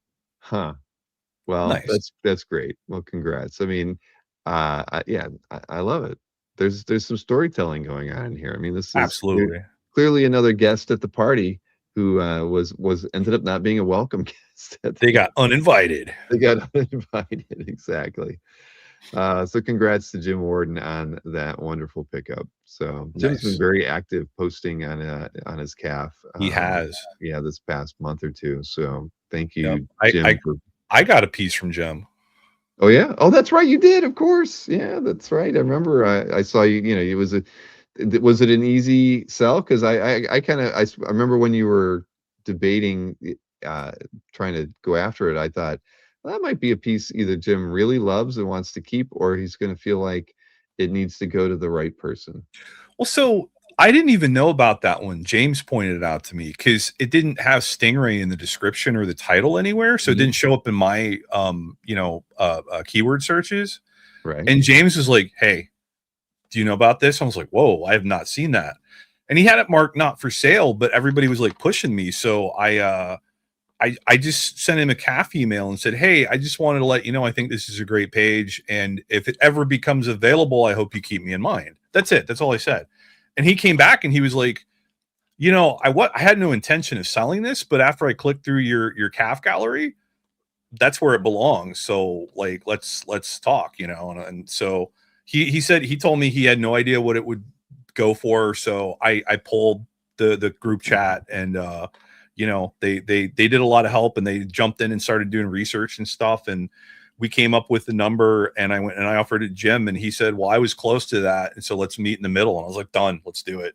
So it was very easy, very, very smooth transaction, and he just seems like a really nice guy. I have not met him before. I didn't know he was at OAX. So yep. Been there all 3 years. He is. They call him Gentleman Jim because he is honestly probably one of the nicest guys. I can see why. Our email exchanges were very pleasant. He was super easy to work with. I will definitely have to, if I don't run into him before then, I will definitely have to say hi next OAX. He will definitely be back. He's awesome. What was that? Wayne says he hopes to make it down to OAX in 2027. That would be great, Wayne. We'd love to have you back to the show, of course. All right. Well, we did it, Newell. We did it. We didn't get sidetracked too much here, but not too much. No, only a little.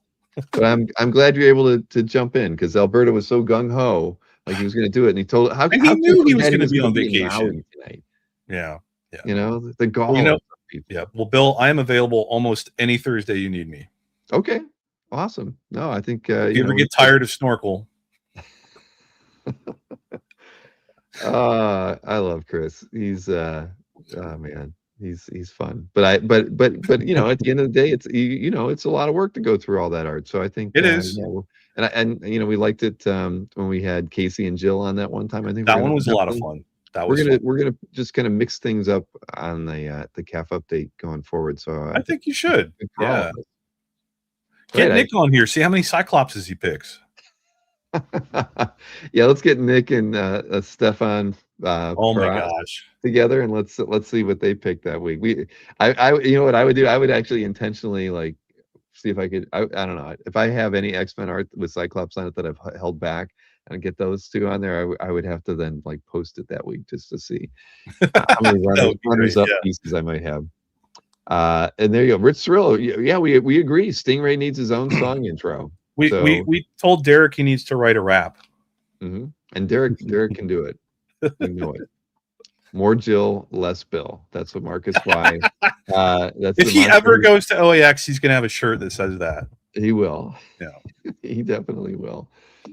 Oh boy! All right, Newell. Well, thank you for stepping in, and everybody out there in the chat. We appreciate you hanging out with us this evening. It was a lot of fun. I actually didn't think we were going to go 3 hours, but we almost did. So, yeah. But you know what? We had fun, and we didn't even notice. That is true. Time flies when you're having a good time talking about what you love. Exactly. I did see somebody lamenting that there aren't any shows this weekend, and there are not. We don't have anything going on Saturday. And next Saturday, right? It's all day. So we have this little lull, and then I think we're going to have probably a minimum 14 panels, but it could be 15 or 16 panels over next Saturday and Sunday. So there'll be more things to watch than you could ever hope for. We do have the anime preview that will be on Tuesday. I think we're going to do something with Anthony on Wednesday, but it's going to be small, because it's right before Cal, so either he won't be bringing his full 50 things or doing a warehouse show or anything like that, and we might even just go with low end stuff, or we discuss something a little different. But either way, we'll have that. We'll have a light CAF update next week, and then the mystery sketch preview kickoff party on Friday. Yep. Nice. So get your mystery sketch orders in, everybody. You only have 8 or 9 days to go. I can't remember. I was going to say, when is the cutoff? We always cut it off at noon on Saturday of the This show. Saturday. Okay. Yeah, so it'll turn off some, barring anything crazy going on that morning where I don't have time to turn it off. That is when they will get turned off. Right. But I can tell you one thing to plan for though is that the right column will be drastically changed during the Comic Art Live because we The no right longer have like the column header on the that we. page. Well, remember, like during Comic Art Live in the past, we had the eBay auction header, and we would Yeah, replace yeah. that, and we would put the current panel up there, and we would show some random pieces of art there. Well, we don't have that now, so the right Oh. column, at least the first half of it, is going to be Mhm. all Comic Art Live focus related Oh, stuff. cool. Panel will be there, random art. We're going to probably try to slide in some, showing even some random booths from each hall just to kind of get people to think about exploring the show a little differently. Oh, that's a great So, idea. Yeah. yeah. It kind of, we always talked about it, and then I was always like, well, I got the top call. I got the masthead thing. I don't need to do it, but now we have to do it, and I think we'll come up with some cool stuff, and I think it will evolve a lot as we Nice. see how things work. But all right, everybody, enjoy your little bit of time off, but please consider Mystery Sketch. We're already at a record over 460. Let's get to 500 before this thing is all done, because again, it supports Alberto, get us to 500, man. Yeah, Alberto, just buy another 40. Alberto, Yeah, you're just in another Maui, 40, having man. fun. It's What's no another baby. 40? Come on, at 40 more sketch cards, $70 a piece. You'll I mean, just that's win like all the $3,000. drawings at that point. It'll be worth it. There's no more giveaways though, Alberto, so it doesn't get you any advantages to anything. Well, no, there is. Oh shoot, No, there there's is. one more. You just Oh my announced it. god. All right. Well, okay. Next time we have to have rules about mystery sketch giveaways, I think. Anyway, think all right, so. I'm calling it a night, Noel. All right, everybody, All have a right. wonderful evening. We'll see you again Opposite of Ahoy, everybody. next week. And if you're in New York City, remember, Kazra will be there at the inauguration of Jack Kirby Way on Monday. Definitely something I'm looking forward to catching some videos and photographs on afterwards. It should be a lot of fun. Good night, everybody.